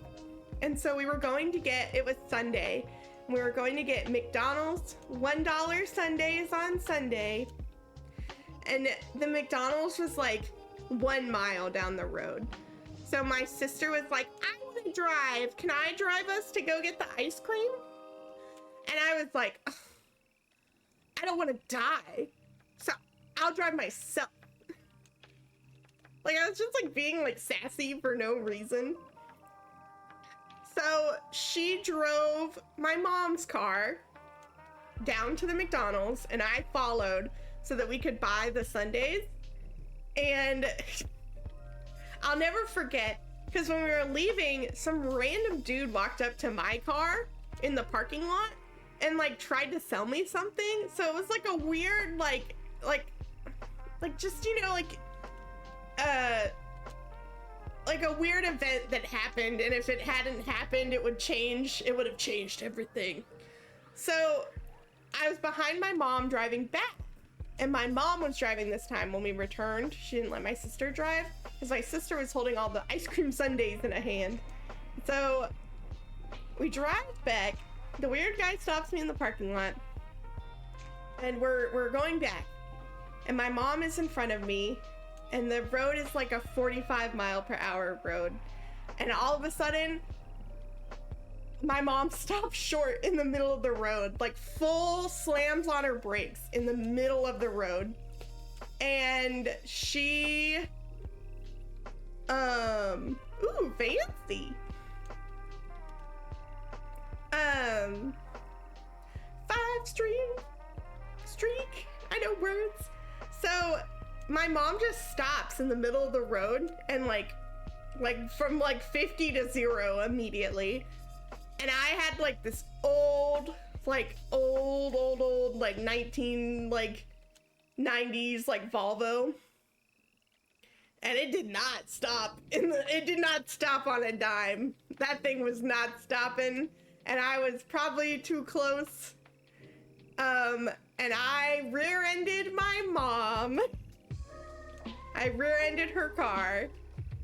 And like, I'll never forget, cause that my car didn't have a working radio. So I had like a Beats pill that was Bluetooth connected to my phone, and it was playing, I think it was playing a G-Dragon song. So I'll never forget, I slammed into the back of my mom's car, and I don't think I braked, so it was like at 45 miles per hour, but it was a Volvo, so those things are like a tank, so I was like totally 100% fine, but my glasses flew off. Oh, spoiler, I wear glasses. My glasses flew off. And the Beats pill was still playing music, and my phone like flew down under the seat or something, and so it took me like a minute to be like, what the fuck just happened? What happened? What's going on? My mom had stopped in the middle of the road, short like there was a turtle crossing the street, and she didn't want to hit the turtle crossing the street, so she slammed on her brakes and stopped her car to not hit the turtle, and I rear-ended her. And it's still like my fault, because like I should be keeping a safe distance and have like swerved out of the way or whatever. I was like a new driver, so of course none of that happened. And the police show up, and like my car is completely totaled, and her car is like kind of okay, like some minor like damage on the bumper. And they did the police report, and it was like my car, my mom's car, and the turtle on the police report. The diagram had the turtle on it. And worst of all of this, the turtle didn't even live. So we did all that, and we didn't even save the turtle. And I think it was also, if I remember, I think I hadn't been paying as much attention, because there was a lady on the other side of the road. Like, this is a big, like, 3 or 4 lane road with the big median in the middle. I think I slammed her car into it, is what happened.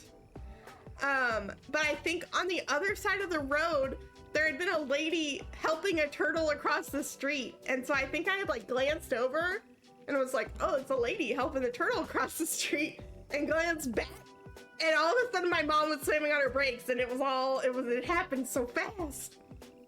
But that was like, the police officer shows up, and my mom is like, please don't give her a ticket. These are all my cars under my insurance, and she's trying to join the military, and we don't want to mess it up. But I completely totaled that car. and I just started my new job, so my mom had to like drive me to work. I said, well, this was the job you wanted me to have. It sucked though. It's just like, dang it. And the moral of this story is, don't stop for turtles unless it's safe to do so. I say that knowing full well that I stopped. In Hawaii. Hawaii has 3-horned chameleons. And they're super cool, and they're just like out in the wild. And that, I was driving to work one day, and I drove like past, and I went, wait, was that a chameleon? And I drove like, I backed up a little on the median and like pulled aside, and I ran back. I was in the military, so I was in my little uniform, and I ran all the way back, and it was a little chameleon trying to cross the road. I picked him up, he was so cute. But I'm really bad about stopping for like turtles and stuff. But unfortunately, I learned the hard way that you can't always stop if it's not safe to do so. Especially because you can endanger yourself. God dang it. I think a few months ago, there was a snapping turtle, and those things look like dinosaurs. They're so cool. It was like a big, huge, like snapping turtle, and he was big, like tire sized, and like if you ran that guy over, yeah, you were gonna mess up your car. So I remember I pulled up and I said, what the fuck is that? Because he was huge. And I had to go, I was like, oh, he's in the road and I can't pick him up. I know I can't. So I had to like go, and it was near work. So I went to like security and said, hey, I like turned around and I went back through and I said, hi, there's a big dinosaur in the middle of the road. And I need you guys to go get him. And the lady went, he's back. I guess they had just moved him this morning to a lake, and they must have put him in the wrong lake, because he took his ass out of that lake and was walking back to the other one. They're like, we'll send the police car and they'll come get him. And I was like, okay. But he was just ginormous. The lady was like, she's like, not again. Well, and like where he was, you couldn't stop because it was near the like security checkpoint. So there was just like I was like, please save him. He's just a big scary dinosaur. Please help him. I haven't seen him again. I imagine they brought him to the right lake and he hasn't.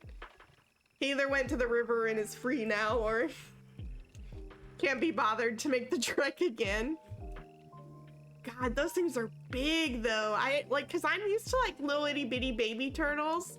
I don't think I've ever seen like a snapping turtle like that. And they're all like spiky and cool.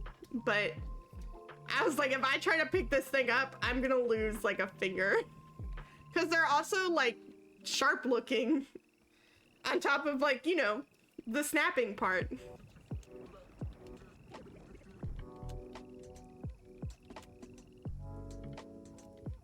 I drink.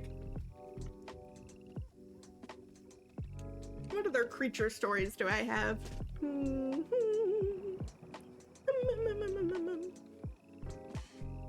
Is George here? No, he's gone. George is gone. I should check the snow. I just hope I don't actually lose power, because that's gonna be a bummer.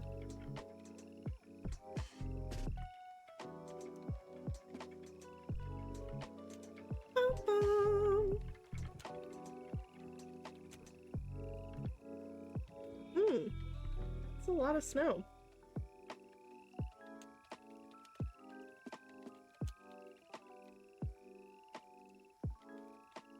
Well, I'm trapped in this house now.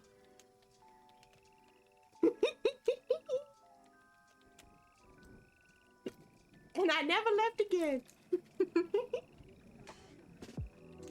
Trying to think, we get cool like foxes up here and they're really pretty. Oh, I've actually had my own, like we were playing Hytale the other day and I was with the bear and I've been that close to a real bear. My great grandmother has a cabin in like the woods. She has a cabin in the woods in like North Carolina or South Carolina or something. And they get big old bears up there. And I'll never forget, you walk outside and he's just there, chilling. He's like, hey, what's up? I'm here to eat your trash. You got games on your phone? You got games on your phone? Let me see, because I think I might be able to get a photo of the bear.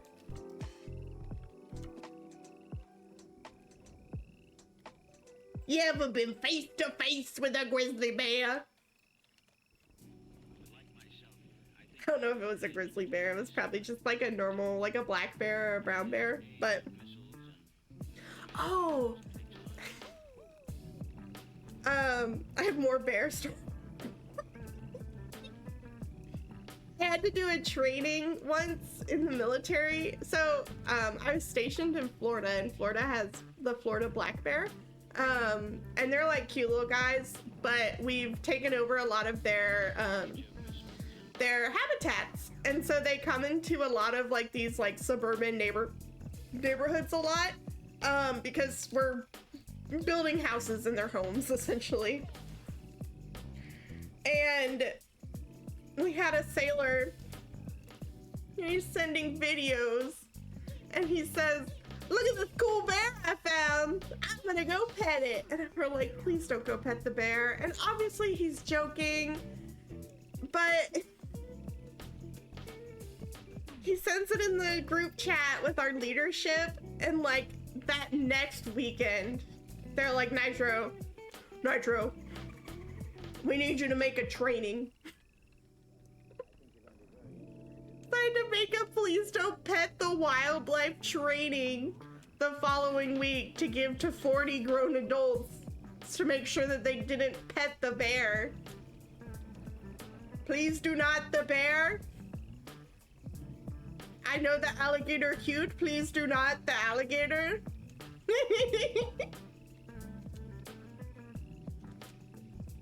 I'd pet an alligator. Don't let your dreams be dreams. They're so cute. The alligators are so cute. I can't help it. They're just little guys. They're so cute. I love alligators so much. And their little babies are so cute. They're so cute. I had like really yeehaw like family friends that lived in southern Florida. And I'll never forget going over to their house and they had baby gators in their bathtub. They're like, yeah, you can use that bathroom to go pee if you want. Just don't mess with the things in the bathtub. I'm going to the bathroom and I'm like, what am I hearing in the bathtub? And so I moved the shower curtain and the fucking bathtub's full of gators. Why? Fucking white people.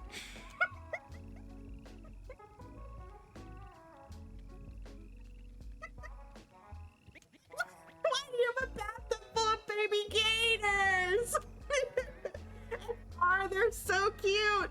They're adorable. But like, first of all, I'm a child.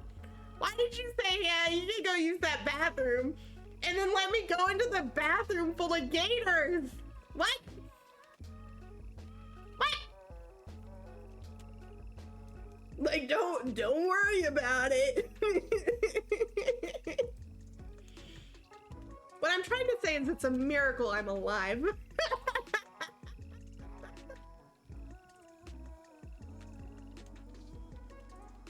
Oh yeah, I was looking for the bear photo to see if I could show it to you guys. Let me see.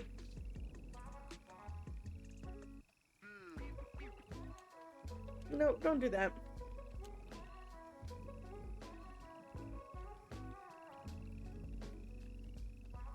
Let me see if I can find this bear photo for you guys.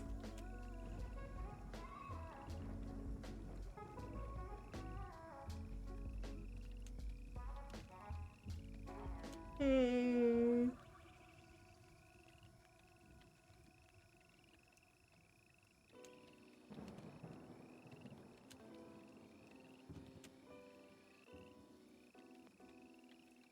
don't know if it's here.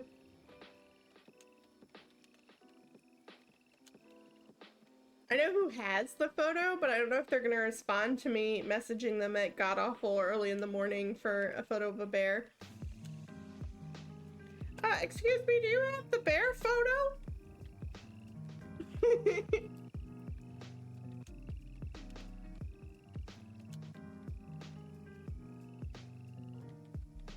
There's just always something going on. Oh, I do have it. Oh my god.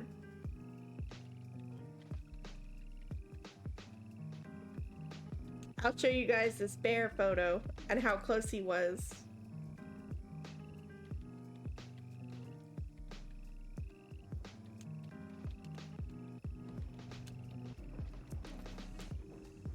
Wah, wah, wah.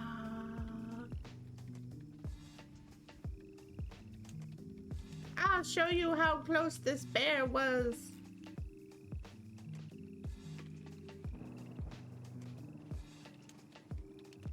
I've got to find the photo though and save it on my computer. Bear?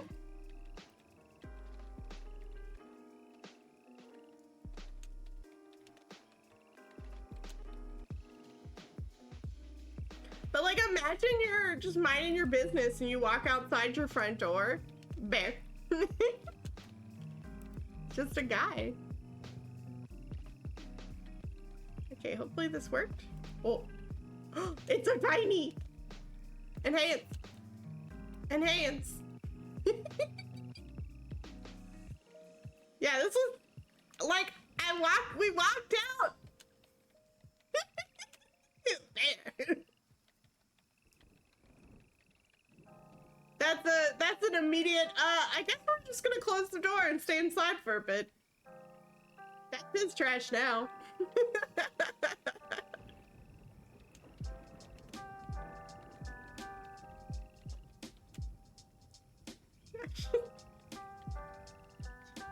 It's like way too close.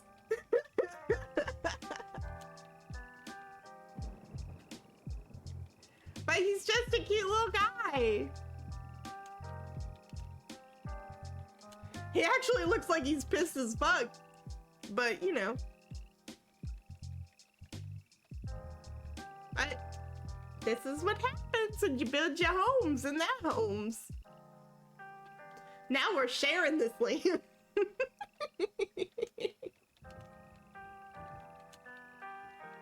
He got bare arms. You were gonna catch his bare hands if you didn't watch out. Something, I wasn't prepared to see him.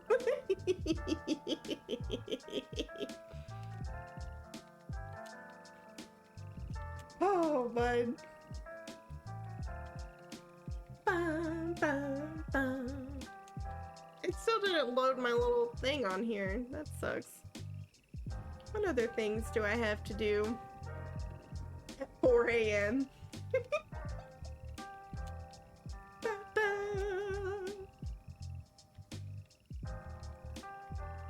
Oh, my first duty station had raccoons,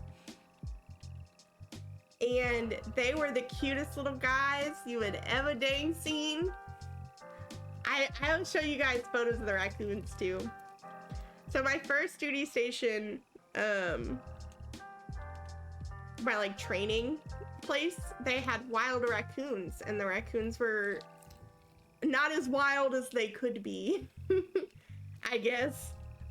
Because, you know, like, it's a bunch of military people, and we're all, like, feeding them pizzas and stuff, and, like, they digging through the trash and all sorts of stuff. So they were kind of, like, a little desensitized to humans, and not too afraid.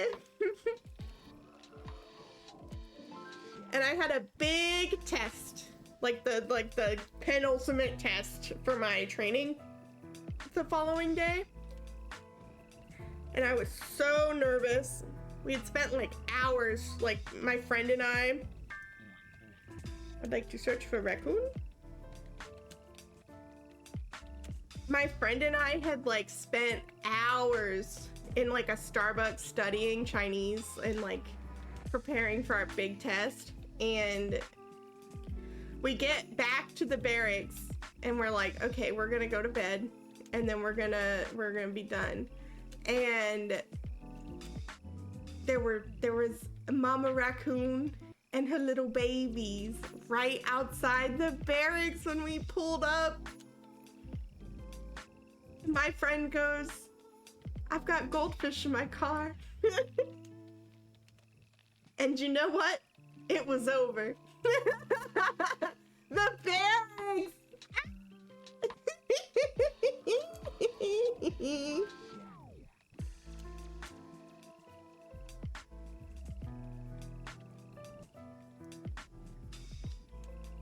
Let me see.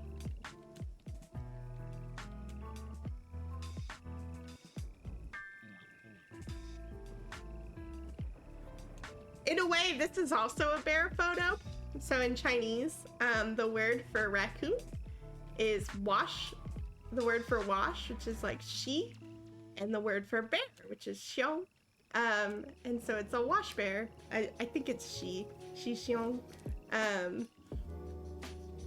Because raccoons pick things up and wash them when they eat them. So that's why they're called wash bears.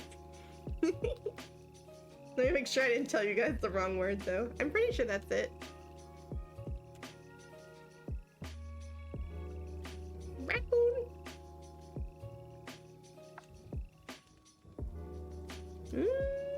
Nope, it wasn't that. It is the word for wash, but it's huan, which is to wash. Huan xiang, wash bear.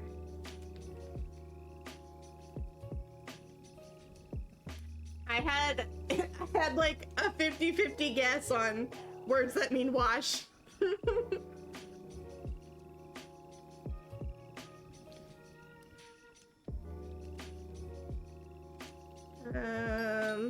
Raccoon. Welcome in. Welcome in. Let me see. I'll show you guys this bear. No, that's the bear. No. Wrong bear. Yeah, Chinese is fun about stuff like that. Oh, this is gonna be large.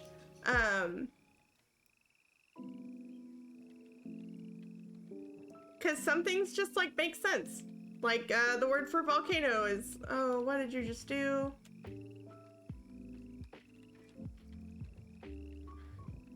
The word for volcano is fire mountain. So it's the character for fire, Hua, and mountain Shan, Hua Shan, fire mountain, volcano. So like a lot of Chinese is really, like people are like, oh, Chinese is so hard to learn and it doesn't make any sense and there's not an alphabet. But like all you're doing is memorizing characters. And once you memorize what those characters mean, the words make so much sense because they're just so, it's so simplified. It's similar to learning, I'd say like when you learn Latin roots, and you know like, oh, itis means like inflammation of, like that kind of stuff. That's the sort of like, that's how easy it becomes once you start to memorize. So this was Mama Raccoon and her babies. And that's my hand feeding them goldfish. Hand reveal. But it was so cute.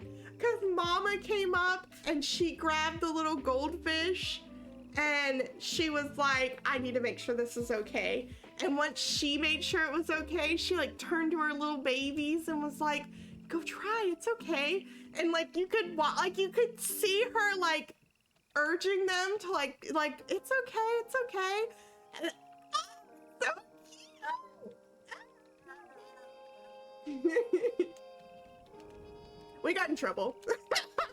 We didn't get in trouble, but we did get caught, just not us.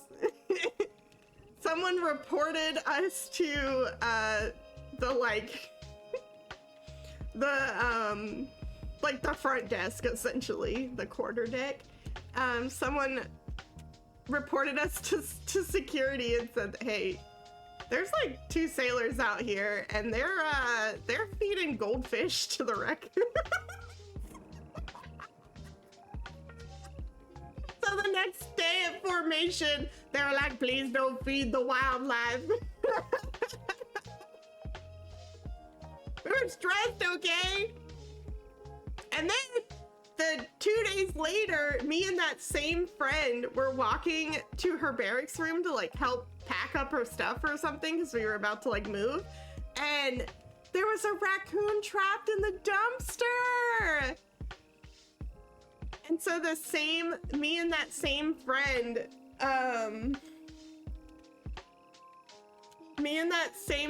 spent like 30 minutes trying to get the raccoon out of the dumpster. Because it was completely empty, so he couldn't climb back up. And I think we ended up getting her like broom or her like Swiffer or something. And the raccoon managed to use that and like climbed up it and out. But we were having raccoon adventures those 2 days. And there were lots of like wild deers, and rumor had it there was a pack of wild corgis on base, but I never saw those corgis.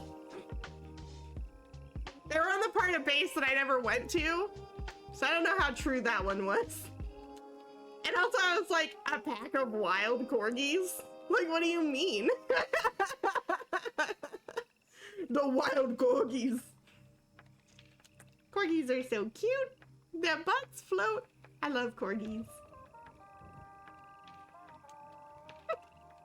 Imagine you're doing your security rove and you're walking around and doing the perimeter search. And you're like, what's that? And you shine your flashlight over and you see eyes in the darkness glowing back at you. And you're like, oh my God, this is it. It's a wolf. You're gonna die. And it steps into the light and it's a pack of corgis.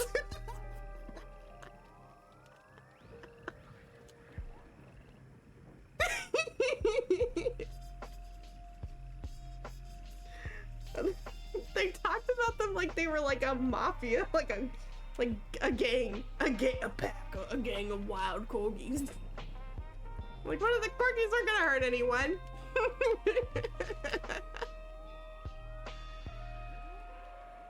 Those corgis weren't gonna hurt nobody. And neither were those raccoons. They were so cute. My class leader was a higher rank than me, and there's a lot of like rules about like fraternization in the military. But he was just like another student, just like I was. But he was real worried about getting in trouble for fraternization. So he would work out with me at the gym, but he wouldn't drive me back. Cause he was like, if I drive you back, I'll get in trouble because you're a lower enlisted. Which was fucking stupid, but whatever. And so I had to walk home from the gym at night, and there are all these like wild deer and wild raccoons and all sorts of stuff. And I would like walk back and you'd see the like raccoons peeking out from the like sewer drains. Just looking. There's always something living on these military bases.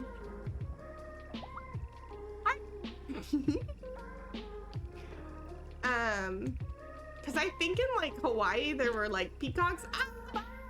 Oh wait, I read. Thanks for letting me bum around. Have a good rest of the stream, and may all your dreams be of friendly bears. May all your dreams be of friendly bears. Thanks for hanging out. And I hope you have a good night. Or a good day. Happy time of day to you. And to you, and to you. My favorite thing was just to learn what weird creatures lived on the base. Like, imagine having to run laps and you're dodging peacocks. Or you're running laps and there's deer in the middle of the field. And Hawaii has like crazy big, Hawaii has like, if you're afraid of bugs, avert your ears. Avert your ears. Don't listen with your eyes. But Hawaii has like a lot of bugs, and because it's like sunny and rainy and like rainforesty all the time, they grow really big. And I'm from Florida. I don't live in Florida anymore, so I don't care to like say that. I've already said it like 100 times, but so I'm used to like bugs, because Florida has like roaches and palmetto bugs, and they're gross and horrible, and I hate them a lot. And wasps. Oh my god, I hate wasps. I understand they're like important for the environment and like not that bad. I don't want to see them. I can handle bugs. Like spiders are fine. I didn't have the pet tarantula. My dad had a pet tarantula, and none of the family claimed her. But the tarantula was there in the home. So spiders don't really bother me, because once you have a tarantula living in your house for long enough, spiders don't seem so bad.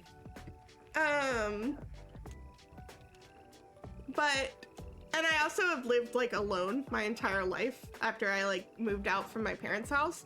So I had to kind of learn to like deal with bugs and stuff on my own. But Hawaii is very interesting. Uh-oh. One second, my microphone might be exploding. One moment. Oh, I might have fixed it. Sorry, sometimes my microphone like airs out for some reason. So in Hawaii, they've got lots of bugs. And I noticed really quickly that Hawaii does this fun thing that in the mornings, the grass is alive. It's moving because there are so many beetles and roaches and bugs crawling in the grass that it looks like it's moving and it's alive. Like, imagine it's so obvious. Imagine you're like in the car sitting at a light and you look over out your like window at the like median in the grass, and you can see the grass moving like from your car, not just like, oh, I'm standing here looking at the like, that's how bad it is. And so the military likes us to be in the fucking grass for everything. We'd have to do like morning like formation, it's standing in the grass, and I'm standing there and it's alive. It was so horrible. It was so bad. And all the houses and stuff had roaches, and they were so like, and there's nothing you can do. This is a big thing. Like, yes, there are things that make roaches worse. Like if you have a dirty household and you're leaving food out and stuff like that. Like, yes, that's 100% a way to like grow and fester roaches in your house. However, especially in places like Florida and Hawaii, there's just nothing you can do about it. They just find ways to get into the house, and they're like, you just can't get rid of them. Like you can spray and do like, and you can really like deter them, but they're gonna find a way into the house, and you just have to kind of like learn to handle it. Because the houses are old, Or, you know, they use like wall unit ACs and there's cracks and ways to like get in from there. And there's just, there were so many bugs in Hawaii, and they'd have us out there doing like Zumba in the field, and you're like trying to not think about the fact that you're like doing a plank and the fields are alive with the bugs. And don't Google this unless you're not squeamish to bugs. But Hawaii has giant centipedes. And you know, centipedes are the ones with like the spooky, scary, like monster legs, and the big giant like spooky pinchers at the front and the back.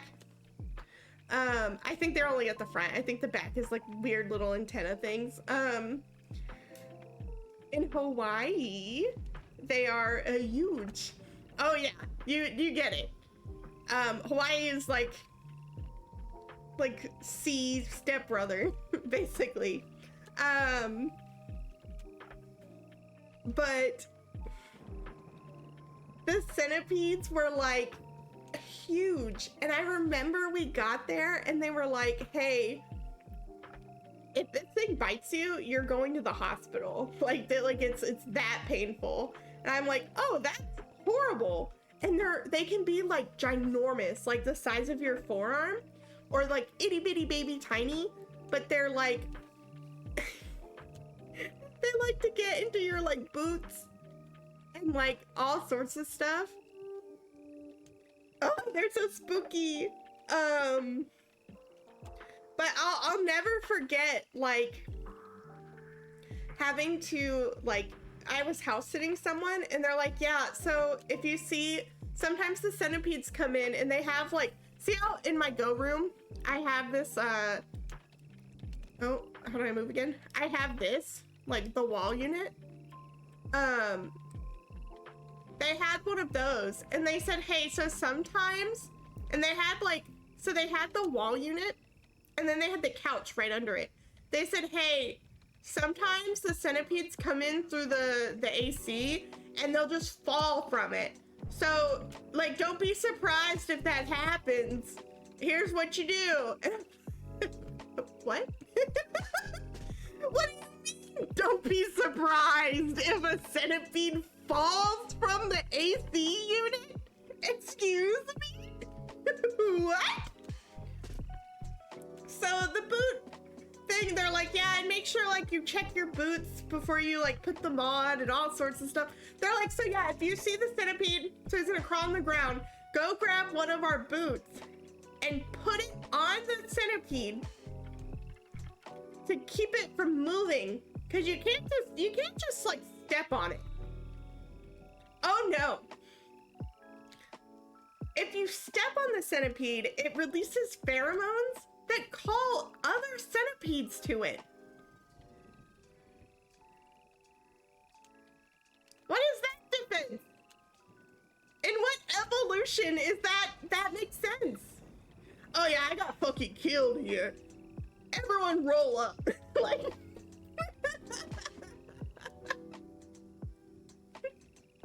hey, so the big monster human killed me here. Show up. Turn up. So they're like, yeah, so you put your boot on it and it'll keep it from moving. And then you go boil water to pour on. And I'm like, excuse me? What? What?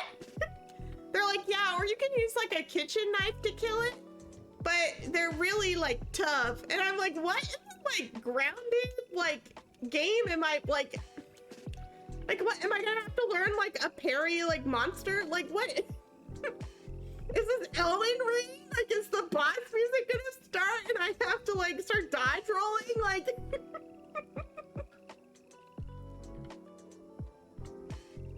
so thankfully, and I say this in the most terrifying way possible, I never ran into a big centipede. I only ran into the tiny baby ones. And they were in my house. But George, who's built different, he does this cool thing where he eats bugs full, like whole. And I love him for that. I think since having George, and then especially since adding Georgia, I have not seen a single, oh, excuse me. I have not seen a single like roach or big bug in my house in like forever. Now George is a little built different, and sometimes he like catches wasps and stuff outside and brings them in the house with his mouth, and they should have definitely like stung him, but he just eats them because he's a demon in disguise. But I've only had to see the little baby centipedes once or twice in my house, and it's always, I'm always on the, like, you know how the only time you ever see a bug is when you're not looking for the bug and you're like doing something? So the centipede stories were always, it's either you're in bed and you feel something, or I'm on my computer doing something, and out of the corner of my eye, I see something, and I look, and I'm like, and the one I saw, I turned, I saw it, and immediately George was like on it. And I was like, wait, no, I don't even know if you can eat that. But he's fine. And apparently you can eat them as long as they don't sting the cat. God, I have so many I have so many horrible bug stories. There was one, oh my God, my baby's first apartment ever. That was my own apartment, that was all me, was this shitty like 900 square foot apartment in Hawaii, and the rent was like $2,000 a month, which at the time was like actually crazy and not just, you know, normal.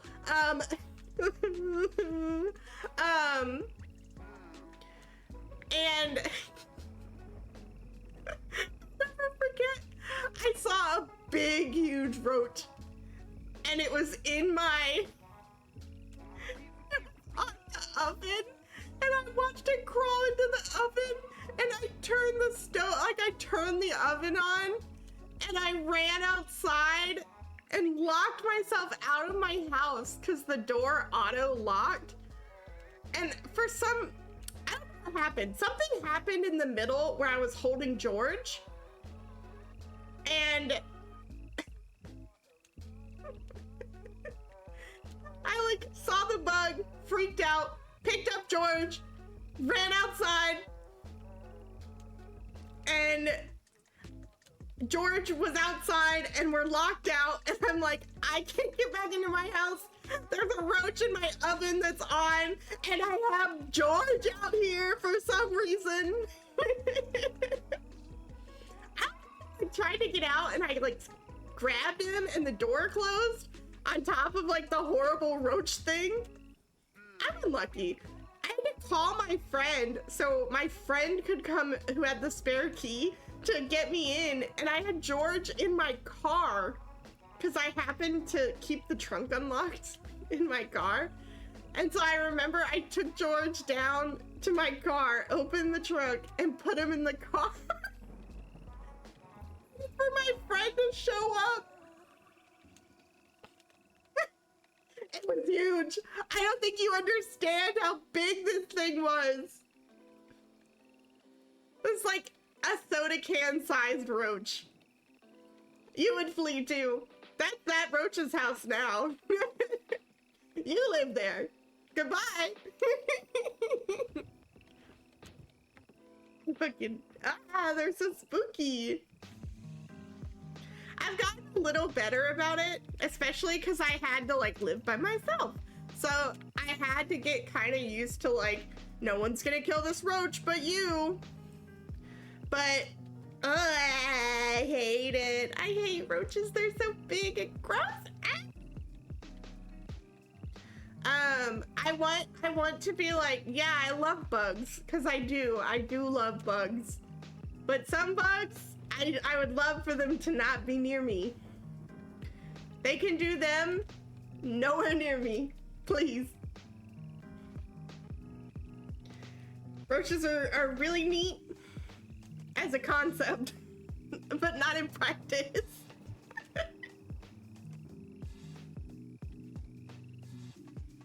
And I'm lucky. So like, I have this problem. Someone will never ever see a roach in their house, and then I'll show up and they can like smell my fear. I'll never forget my best friend in the whole wide world. I've got 2 best friends in the whole wide world.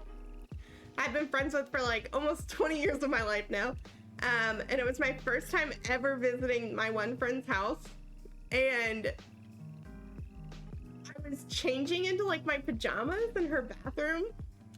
And I kid you not, it's like a horror movie. Like, I pulled my shirt up over my face and you couldn't see, and I was like looking in the mirror. And so in the time it took me to just have my shirt up over my face and pull it up and off, or like pull it on, a fucking roach is crawling in the background that wasn't there before. And I'm like screaming in her bathroom. I jump on the toilet and I'm trying to like keep getting dressed, and the door is locked because I was changing. So all the other girls at the sleepover are like, Nitro, what's happening? What's wrong? And I'm like, this is a big bug. This is a big bug. They can sense my fear, man. They know. They sense that I'm afraid of them. I had like a bunch of really bad like bug stories as a kid that like key developmental moments where like I could have not been afraid of the roach, but these things happened and it was like, yep, now I must be afraid. My siblings, I have younger siblings, and they locked me into the garage once, as a younger sibling does. And roaches really like wood. And my dad is one of those like, I'll build something with this. And he just collects like random wood and puts it in the garage. And he's like, one day I'm gonna build something with this. But what it meant was garage filled with boxes and this fucking wood. And it's Florida. And so the garage is just like roach fest. So you'd open the garage door and like everything would move and scatter if the light was on. So that's where the laundry was in one of our childhood homes. And it was always like, you gotta run to the laundry and put everything in and then run back. Oh, excuse me. And it was like, just like the most like it was always so scary, but my siblings knew that I was afraid of bugs. And in the way that siblings do, they'd lock me out in the garage. They'd open the door and flip the switch and immediately like lock the door while I'm like at the washer or the dryer. So I like scream and I'm trying.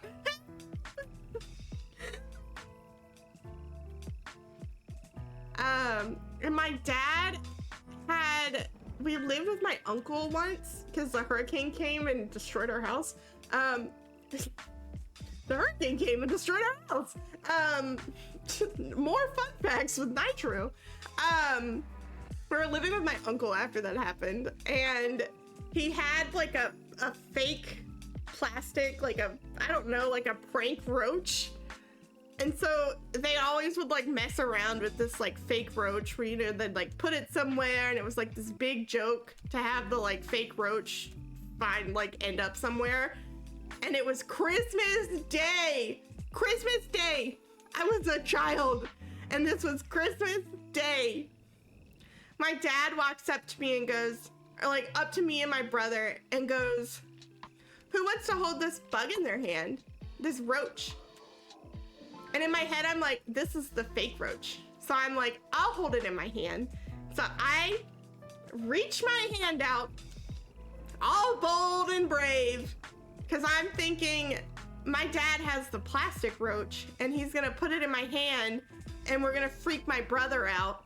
And my dad, the fucking asshole that he is, puts a real roach in my hand that had like legs still moving. Horrible, horrible, horrible. You gotta get rid of the whole dad.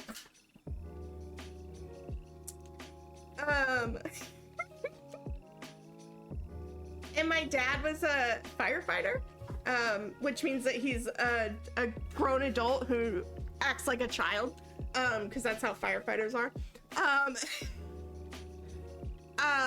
And they did a lot of like pranks like that and stuff, with the other firefighters. God. Again, we had a pet tarantula, and tarantulas molt their like entire skin, and the molt looks like a tarantula.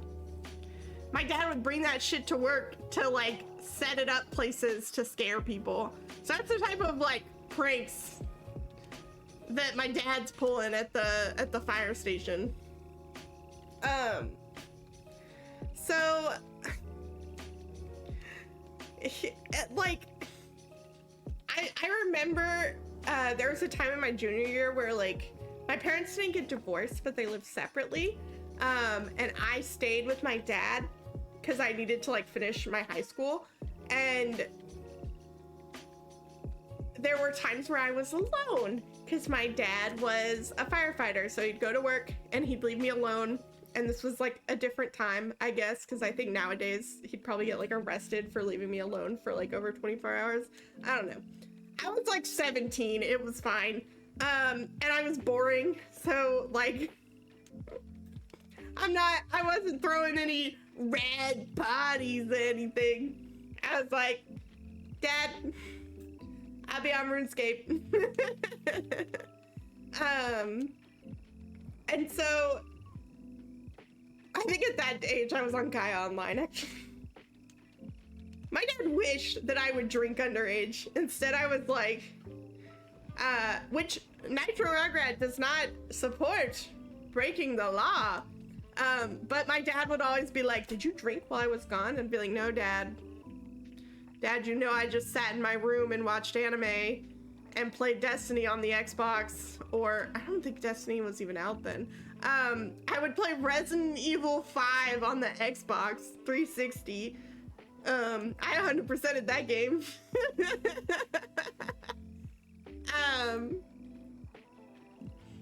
And we would like, he'd come home and be like, did you do literally, please tell me you did something. I'd be like, nah. I unlocked a cool new gun in Resident Evil though. But I remember one time he was gone and there was a roach on the ceiling in our apartment. And I was like, I can't go to bed because he's up there, but I couldn't kill it because it was up on the like high ceiling. And I was like, if I knock it down and don't kill it, it's gonna be fucking pissed. And you know how they are. They like, the minute they're afraid or aware or almost dead, or you've like touched them or thought about them too much, they go like into 900x speed. And in Florida they fly, so it's 900x speed plus also maybe flying. So I was like, I don't want to deal with that. So I didn't sleep that whole night because my dad's at work and I'm alone. And I was like, I can't kill it. And if it's not dead, I can't go to sleep because what if it crawls into my room? What if it comes in there while I'm sleeping and I don't know, eats me? I was real scared about things like crawling in my ears or something. That's like my nightmare. What if it crawls into my nose and eats my brain?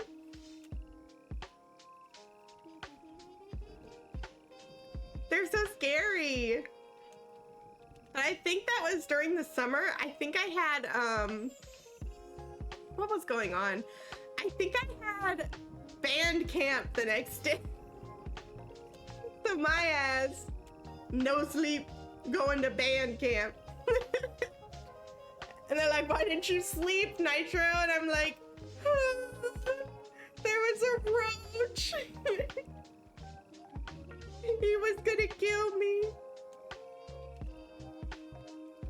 So I had to do 12 hours of band camp with no sleep because of a roach. They're so scary. They're so scary. I am a lot better about that now, I think. I am a lot better about bugs now. They're annoying and they can still like, oh, big yawn. They can still like surprise me. Where I'll go, oh, but but I don't think they're like, it's not as bad anymore. And I'm a lot better now about catching them and releasing them. Especially like some of the bigger ones. Oh my God. There was oh, what is this fucking thing called? So my fancy house that I live in, has a central vac, which is like the hoses in the wall that connect to like a vacuum system in the garage. So I was showing my friend who was visiting, I was like, I got this like cool vacuum system. See, and it's like these little doors on the wall and you open the door and the hose is in there and it's a vacuum. Cause I live in the future. So I opened the door to show him and I look and it's like right head level with me. And there's a huge giant beetle just in the like, in the little like space there. And this thing was so spooky looking. It's designed to look like a lizard. It's called like a something click beetle. Let me see. I'm not gonna show you guys because I'm not gonna pull up a bug photo. But if you're not afraid of bugs, it's called...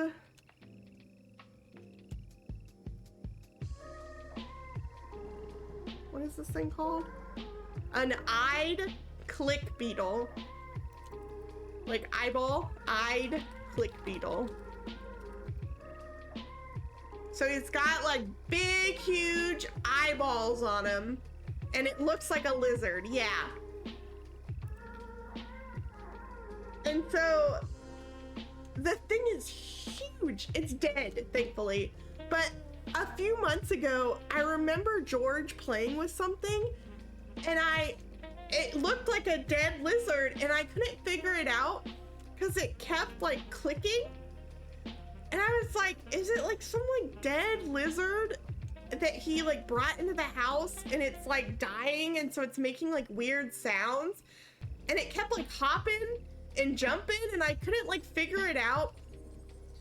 But I didn't want to deal with it, so I just vacuumed it up. But I think it was alive. It wasn't dead like I thought it was. And I guess when I vacuumed it up, it crawled back up the hose, but the door was closed, so it just died there. So when we opened the door to the little vacuum thing, he was just there.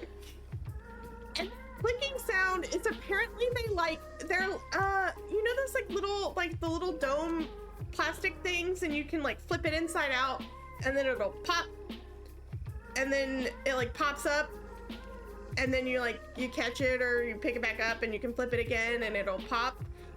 They do some similar clicking thing to right themselves if they get turned upside down. And so that's why they're called click beetles. And George was just fucking with it, and I vacuumed it up, and I guess it died.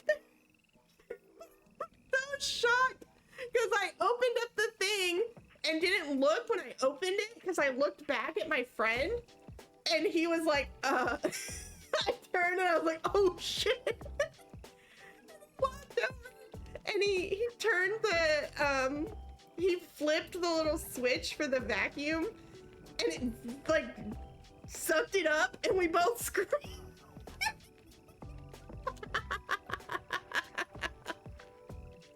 Oh goodness. I was like, if that thing comes alive, I'm gonna die. It's over. I'm selling the whole house. It's gone. Also, 1 second. I gotta blow my nose.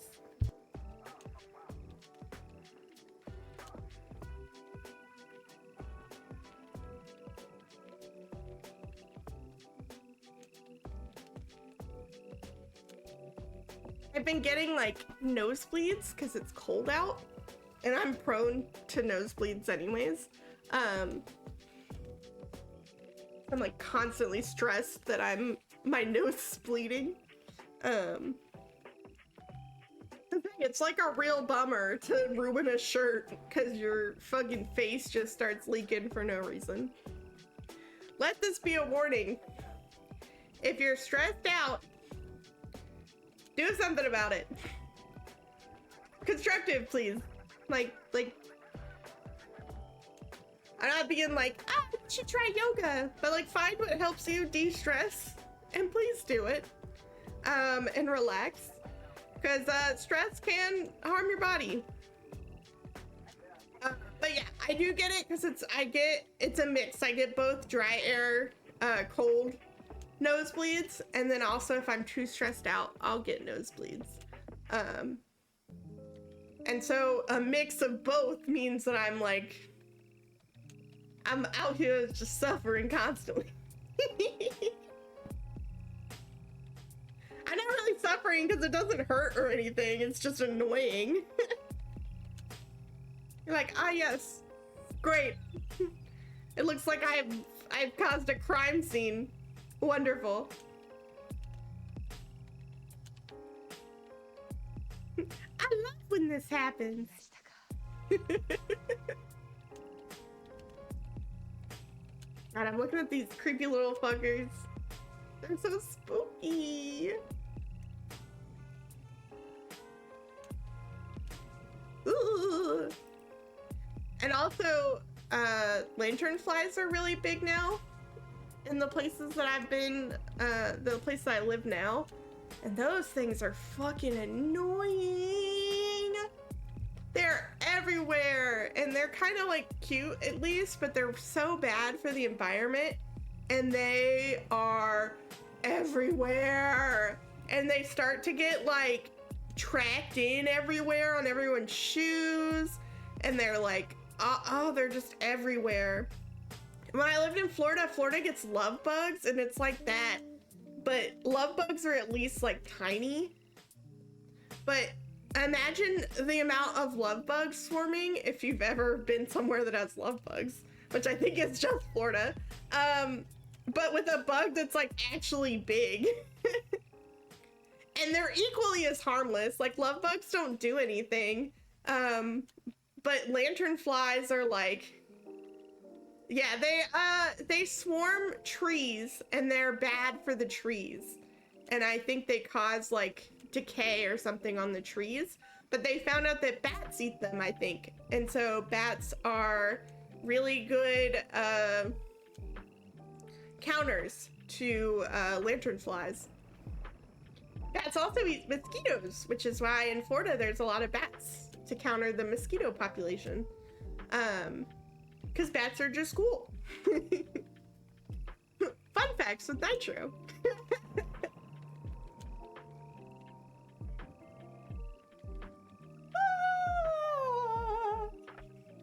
They're like cute little guys. They got cute little ears just like I do. You've never seen a bat IRL? They do, they look like little flying dogs.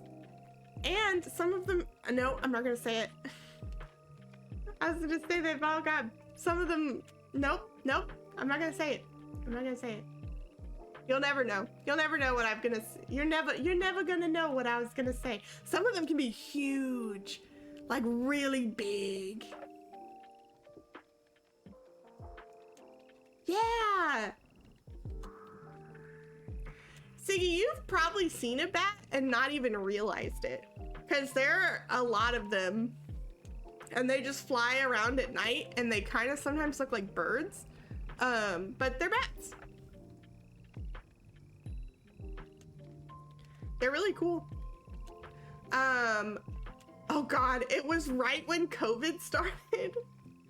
Like literally, like, cause you know, it took a while, during 2020 for it to like, for everyone to realize like, oh shit, maybe we should take this seriously. And so it was like the very first week at work, they were telling, did I lose? Didn't I have another hand on this pillow? Oh well, so wait a second, how am I holding this? Okay, I was like, didn't I have two hands? But I had never seen bats up close until I was stationed in Florida, and our old little building attracted bats like you would not believe. I don't even know how they got in, but it was the first week we were doing like COVID protocol stuff. So we were all wearing like our masks, and they were telling us like 6 feet apart, blah, blah, blah. I'll never forget, we walked into work and there was just a bat just on the wall in our office. And they were like, we have to call animal control because they're protected and we can't touch them. And it was like really like right when COVID started, we had the first bat in the office now, and everyone's like, because you know, no one knows fucking anything about COVID, and there was all like horrible stereotypes and stuff going around. I'm like, oh God. But we would get bats every so often there, and they were so tiny and so cute, because there's big ones, like the big huge ones that are like the size of a small dog, but the little baby ones are so cute.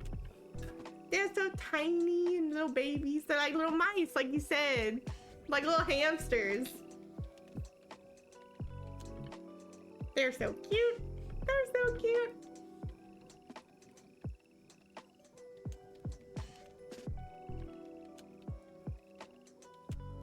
I freaking love me a cute animal. A cute animal, and an animal that maybe everyone else doesn't think is cute, like an alligator. That's a cute animal. I love me a gator. There was a before I was Nitro Rugrat teddy bear, I could have become Nitro Rugrat alligator.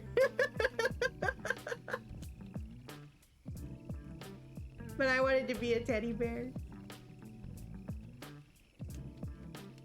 Alligators are so cute. And their little baby, they make like the coolest little sounds, and they're like little dinosaurs. They're literal dinosaurs, and they can climb fences. That's so cute of them. And yeah, occasionally they eat like a small child or a dog, but like, they're dinosaurs.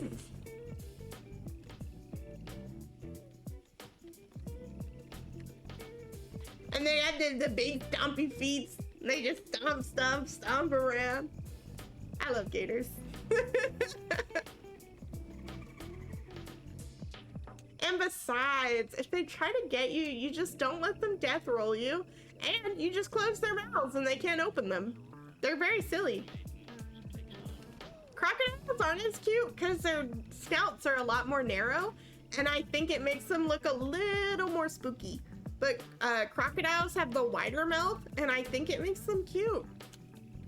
Yeah, you just don't get caught by one. It's not, we joke about it, but like, they taught us, and they definitely taught me in 4th grade how to run away from an alligator. Like, people joke about that where they're like, in Florida they teach people about, and they did. I did learn how to run away from an alligator. And they were like, please don't do the zigzag thing. Just run away. Just run. They're so cool. I love when the ones that are like a bazillion years old and they like show up at like the grocery store parking lot or like a golf course, and then you get the like videos and they're like it's like an 8-foot long 300-pound alligator, and you're like, this thing has been here since the dawn of time. They're so cute.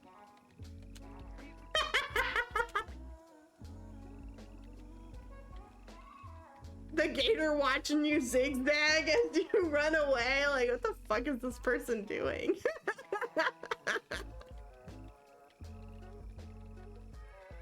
And the little babies. Oh my god, they're so cute. And they're just little guys. And they got the cute little eyes and the little snouts. Ah, gators. If they're cold, if you're cold, they're cold. Let them inside. Oh, they're so silly. I'm like I'm going through the Google search for Florida alligator. In the way that someone looks up kitten photos, I'm doing that right now for alligator.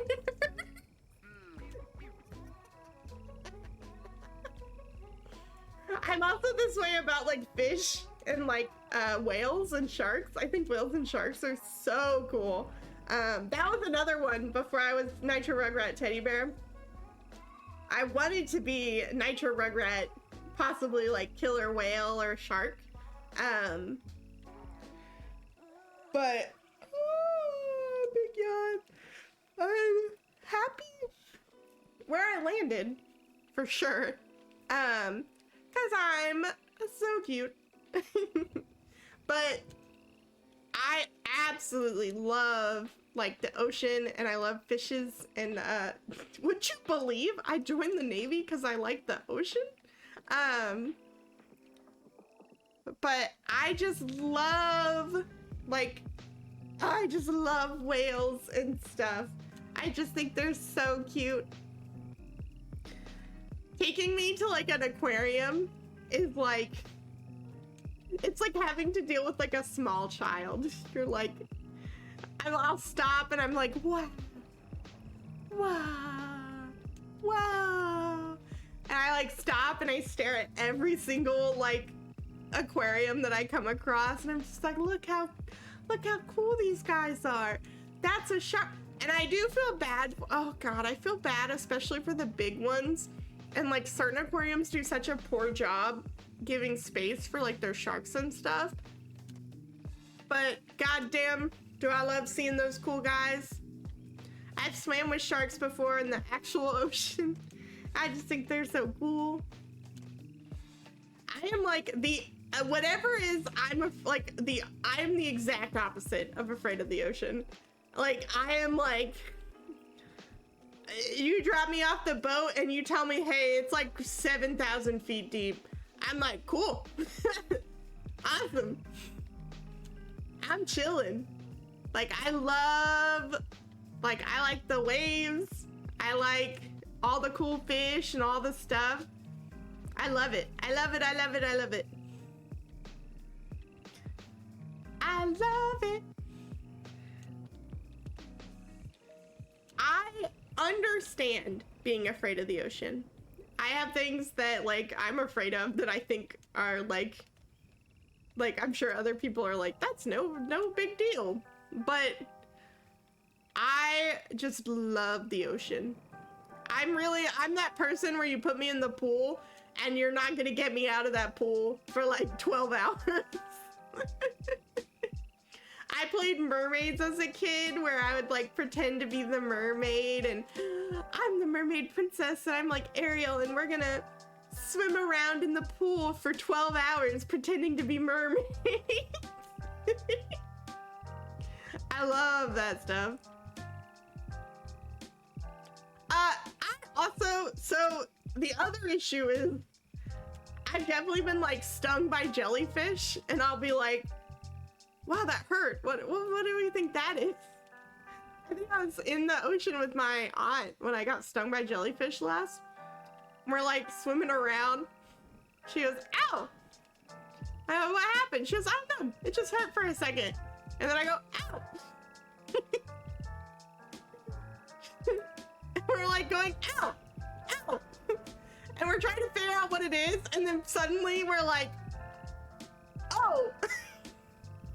Jellyfish! We had like little tendril, little like zaps up our legs, and I think they weren't like bad. Like it wasn't like a horrible, like evil jellyfish where it was like super painful or anything. But we were definitely out there just swimming around with the jellyfish getting zapped. Like the freaking idiots.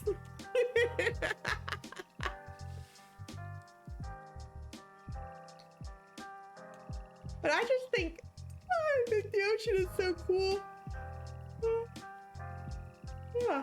If you've ever like, you're like, I don't know, I need like some like background noise or like something like chill to watch. You don't have like 40 other VTubers to be catching up on or watching. The Monterey Bay Aquarium does live streams. And the Monterey Bay Aquarium is in California.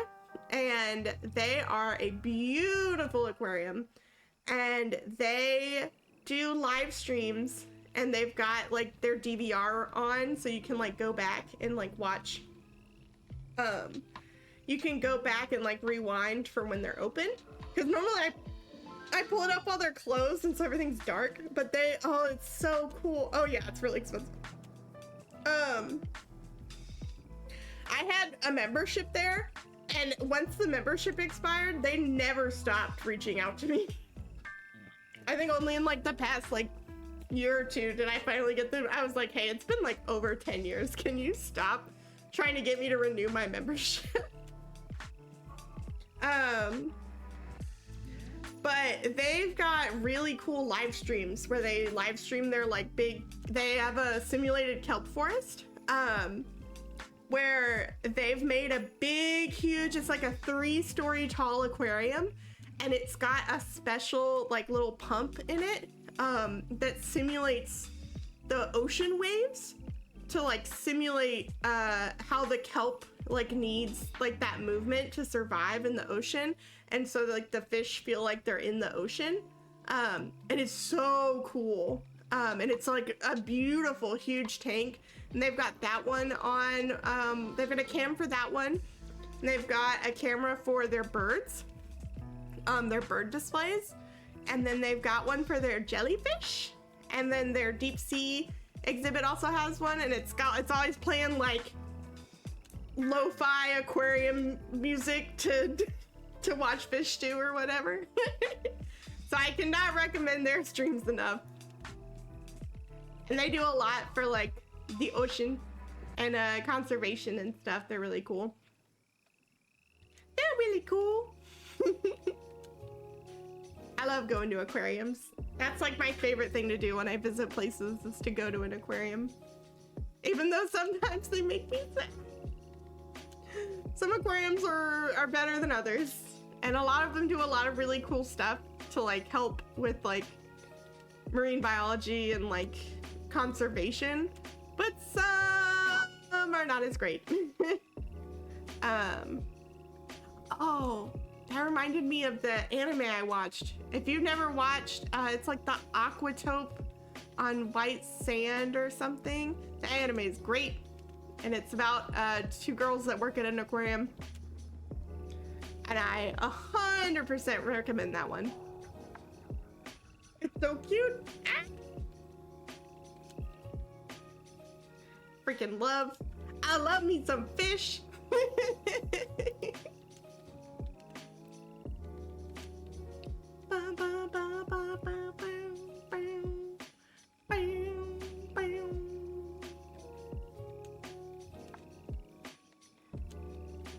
they have a stream on Twitch. I don't think they do. I think they only live stream to YouTube. Maybe, oh my god, I went to the front page of Twitch and someone was singing opera. Maybe I send you guys to the Monterey Bay Aquarium if that's where, if they do a live stream on Twitch. Oh my god, they do! Are they live? Oh, they're not live. I'm gonna follow them though. Maybe I'll send you guys to the aquarium on occasion. Thanks for watching me. I'm sending you to the fishes. They have a bunch of really cool like jellyfish cams and stuff. But I wasn't gonna end stream, but actually it's like 5 a.m. and I probably should. Because I think if not, I'm just gonna keep yapping for another like 2 hours, and then I'm gonna have to do the Road Trader stream in like a few hours after that. Okay, let's see. Let's see. Where am I actually gonna take you guys? Where am I actually gonna take you guys?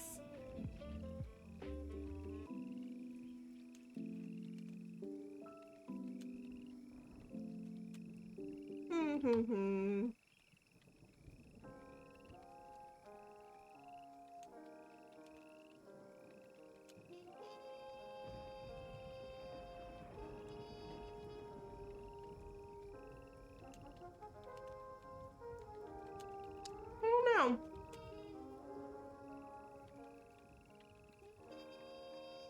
don't know if I have the brain power to do a raid.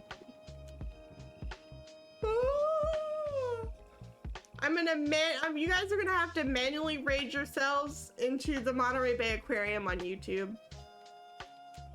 Because I can't raid you. This lady on the front page of Twitch is really in my face about her opera though. So it's really distracting. But thank you guys for the yapping, and I'll be back later at 4 p.m. EST, and we'll finally start playing Road Trader, which will be really fun. It's gonna be pretty much kind of like Dark Heresy, but just a little bit different and a lot more developed out because it's a full game.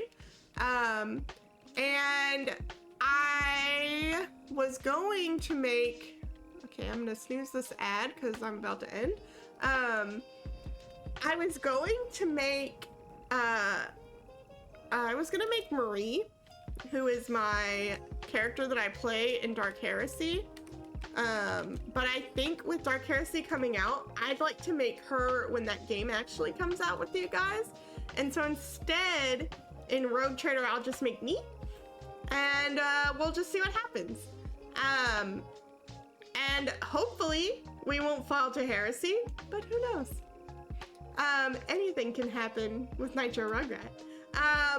But I'll see you guys then. And I hope you guys have a wonderful day.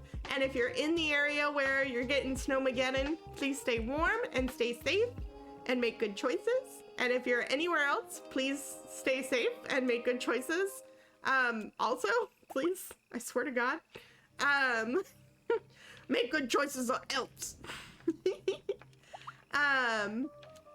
But thank you so much for this, for this. Thank you guys for the stream, honestly. Thank you guys for keeping me company in this kind of guerrilla stream that I did to keep myself on track and also just to yap because I can. But bye bye. I'll see you guys later. Oh, and I'm gonna do a VOD question because I post my VODs on YouTube and I'm trying to get better about doing that. So we're gonna do a VOD question, and the VOD question is, what is the craziest story that you remember from your time in high school? So if you're watching this on YouTube, thank you for being a VOD watcher. And that's your question. Leave your answer down in the comments. What is the craziest thing you can remember from high school? So thank you. I hope you guys have a wonderful night, and goodbye. And if the snow comes for me and I get buried and I can't stream, I will tell you guys. But I think it'll be okay. Bye bye. Bye bye bye. Bye bye bye bye bye. Bye bye bye bye. Where's George? He's gone. Good night, you guys.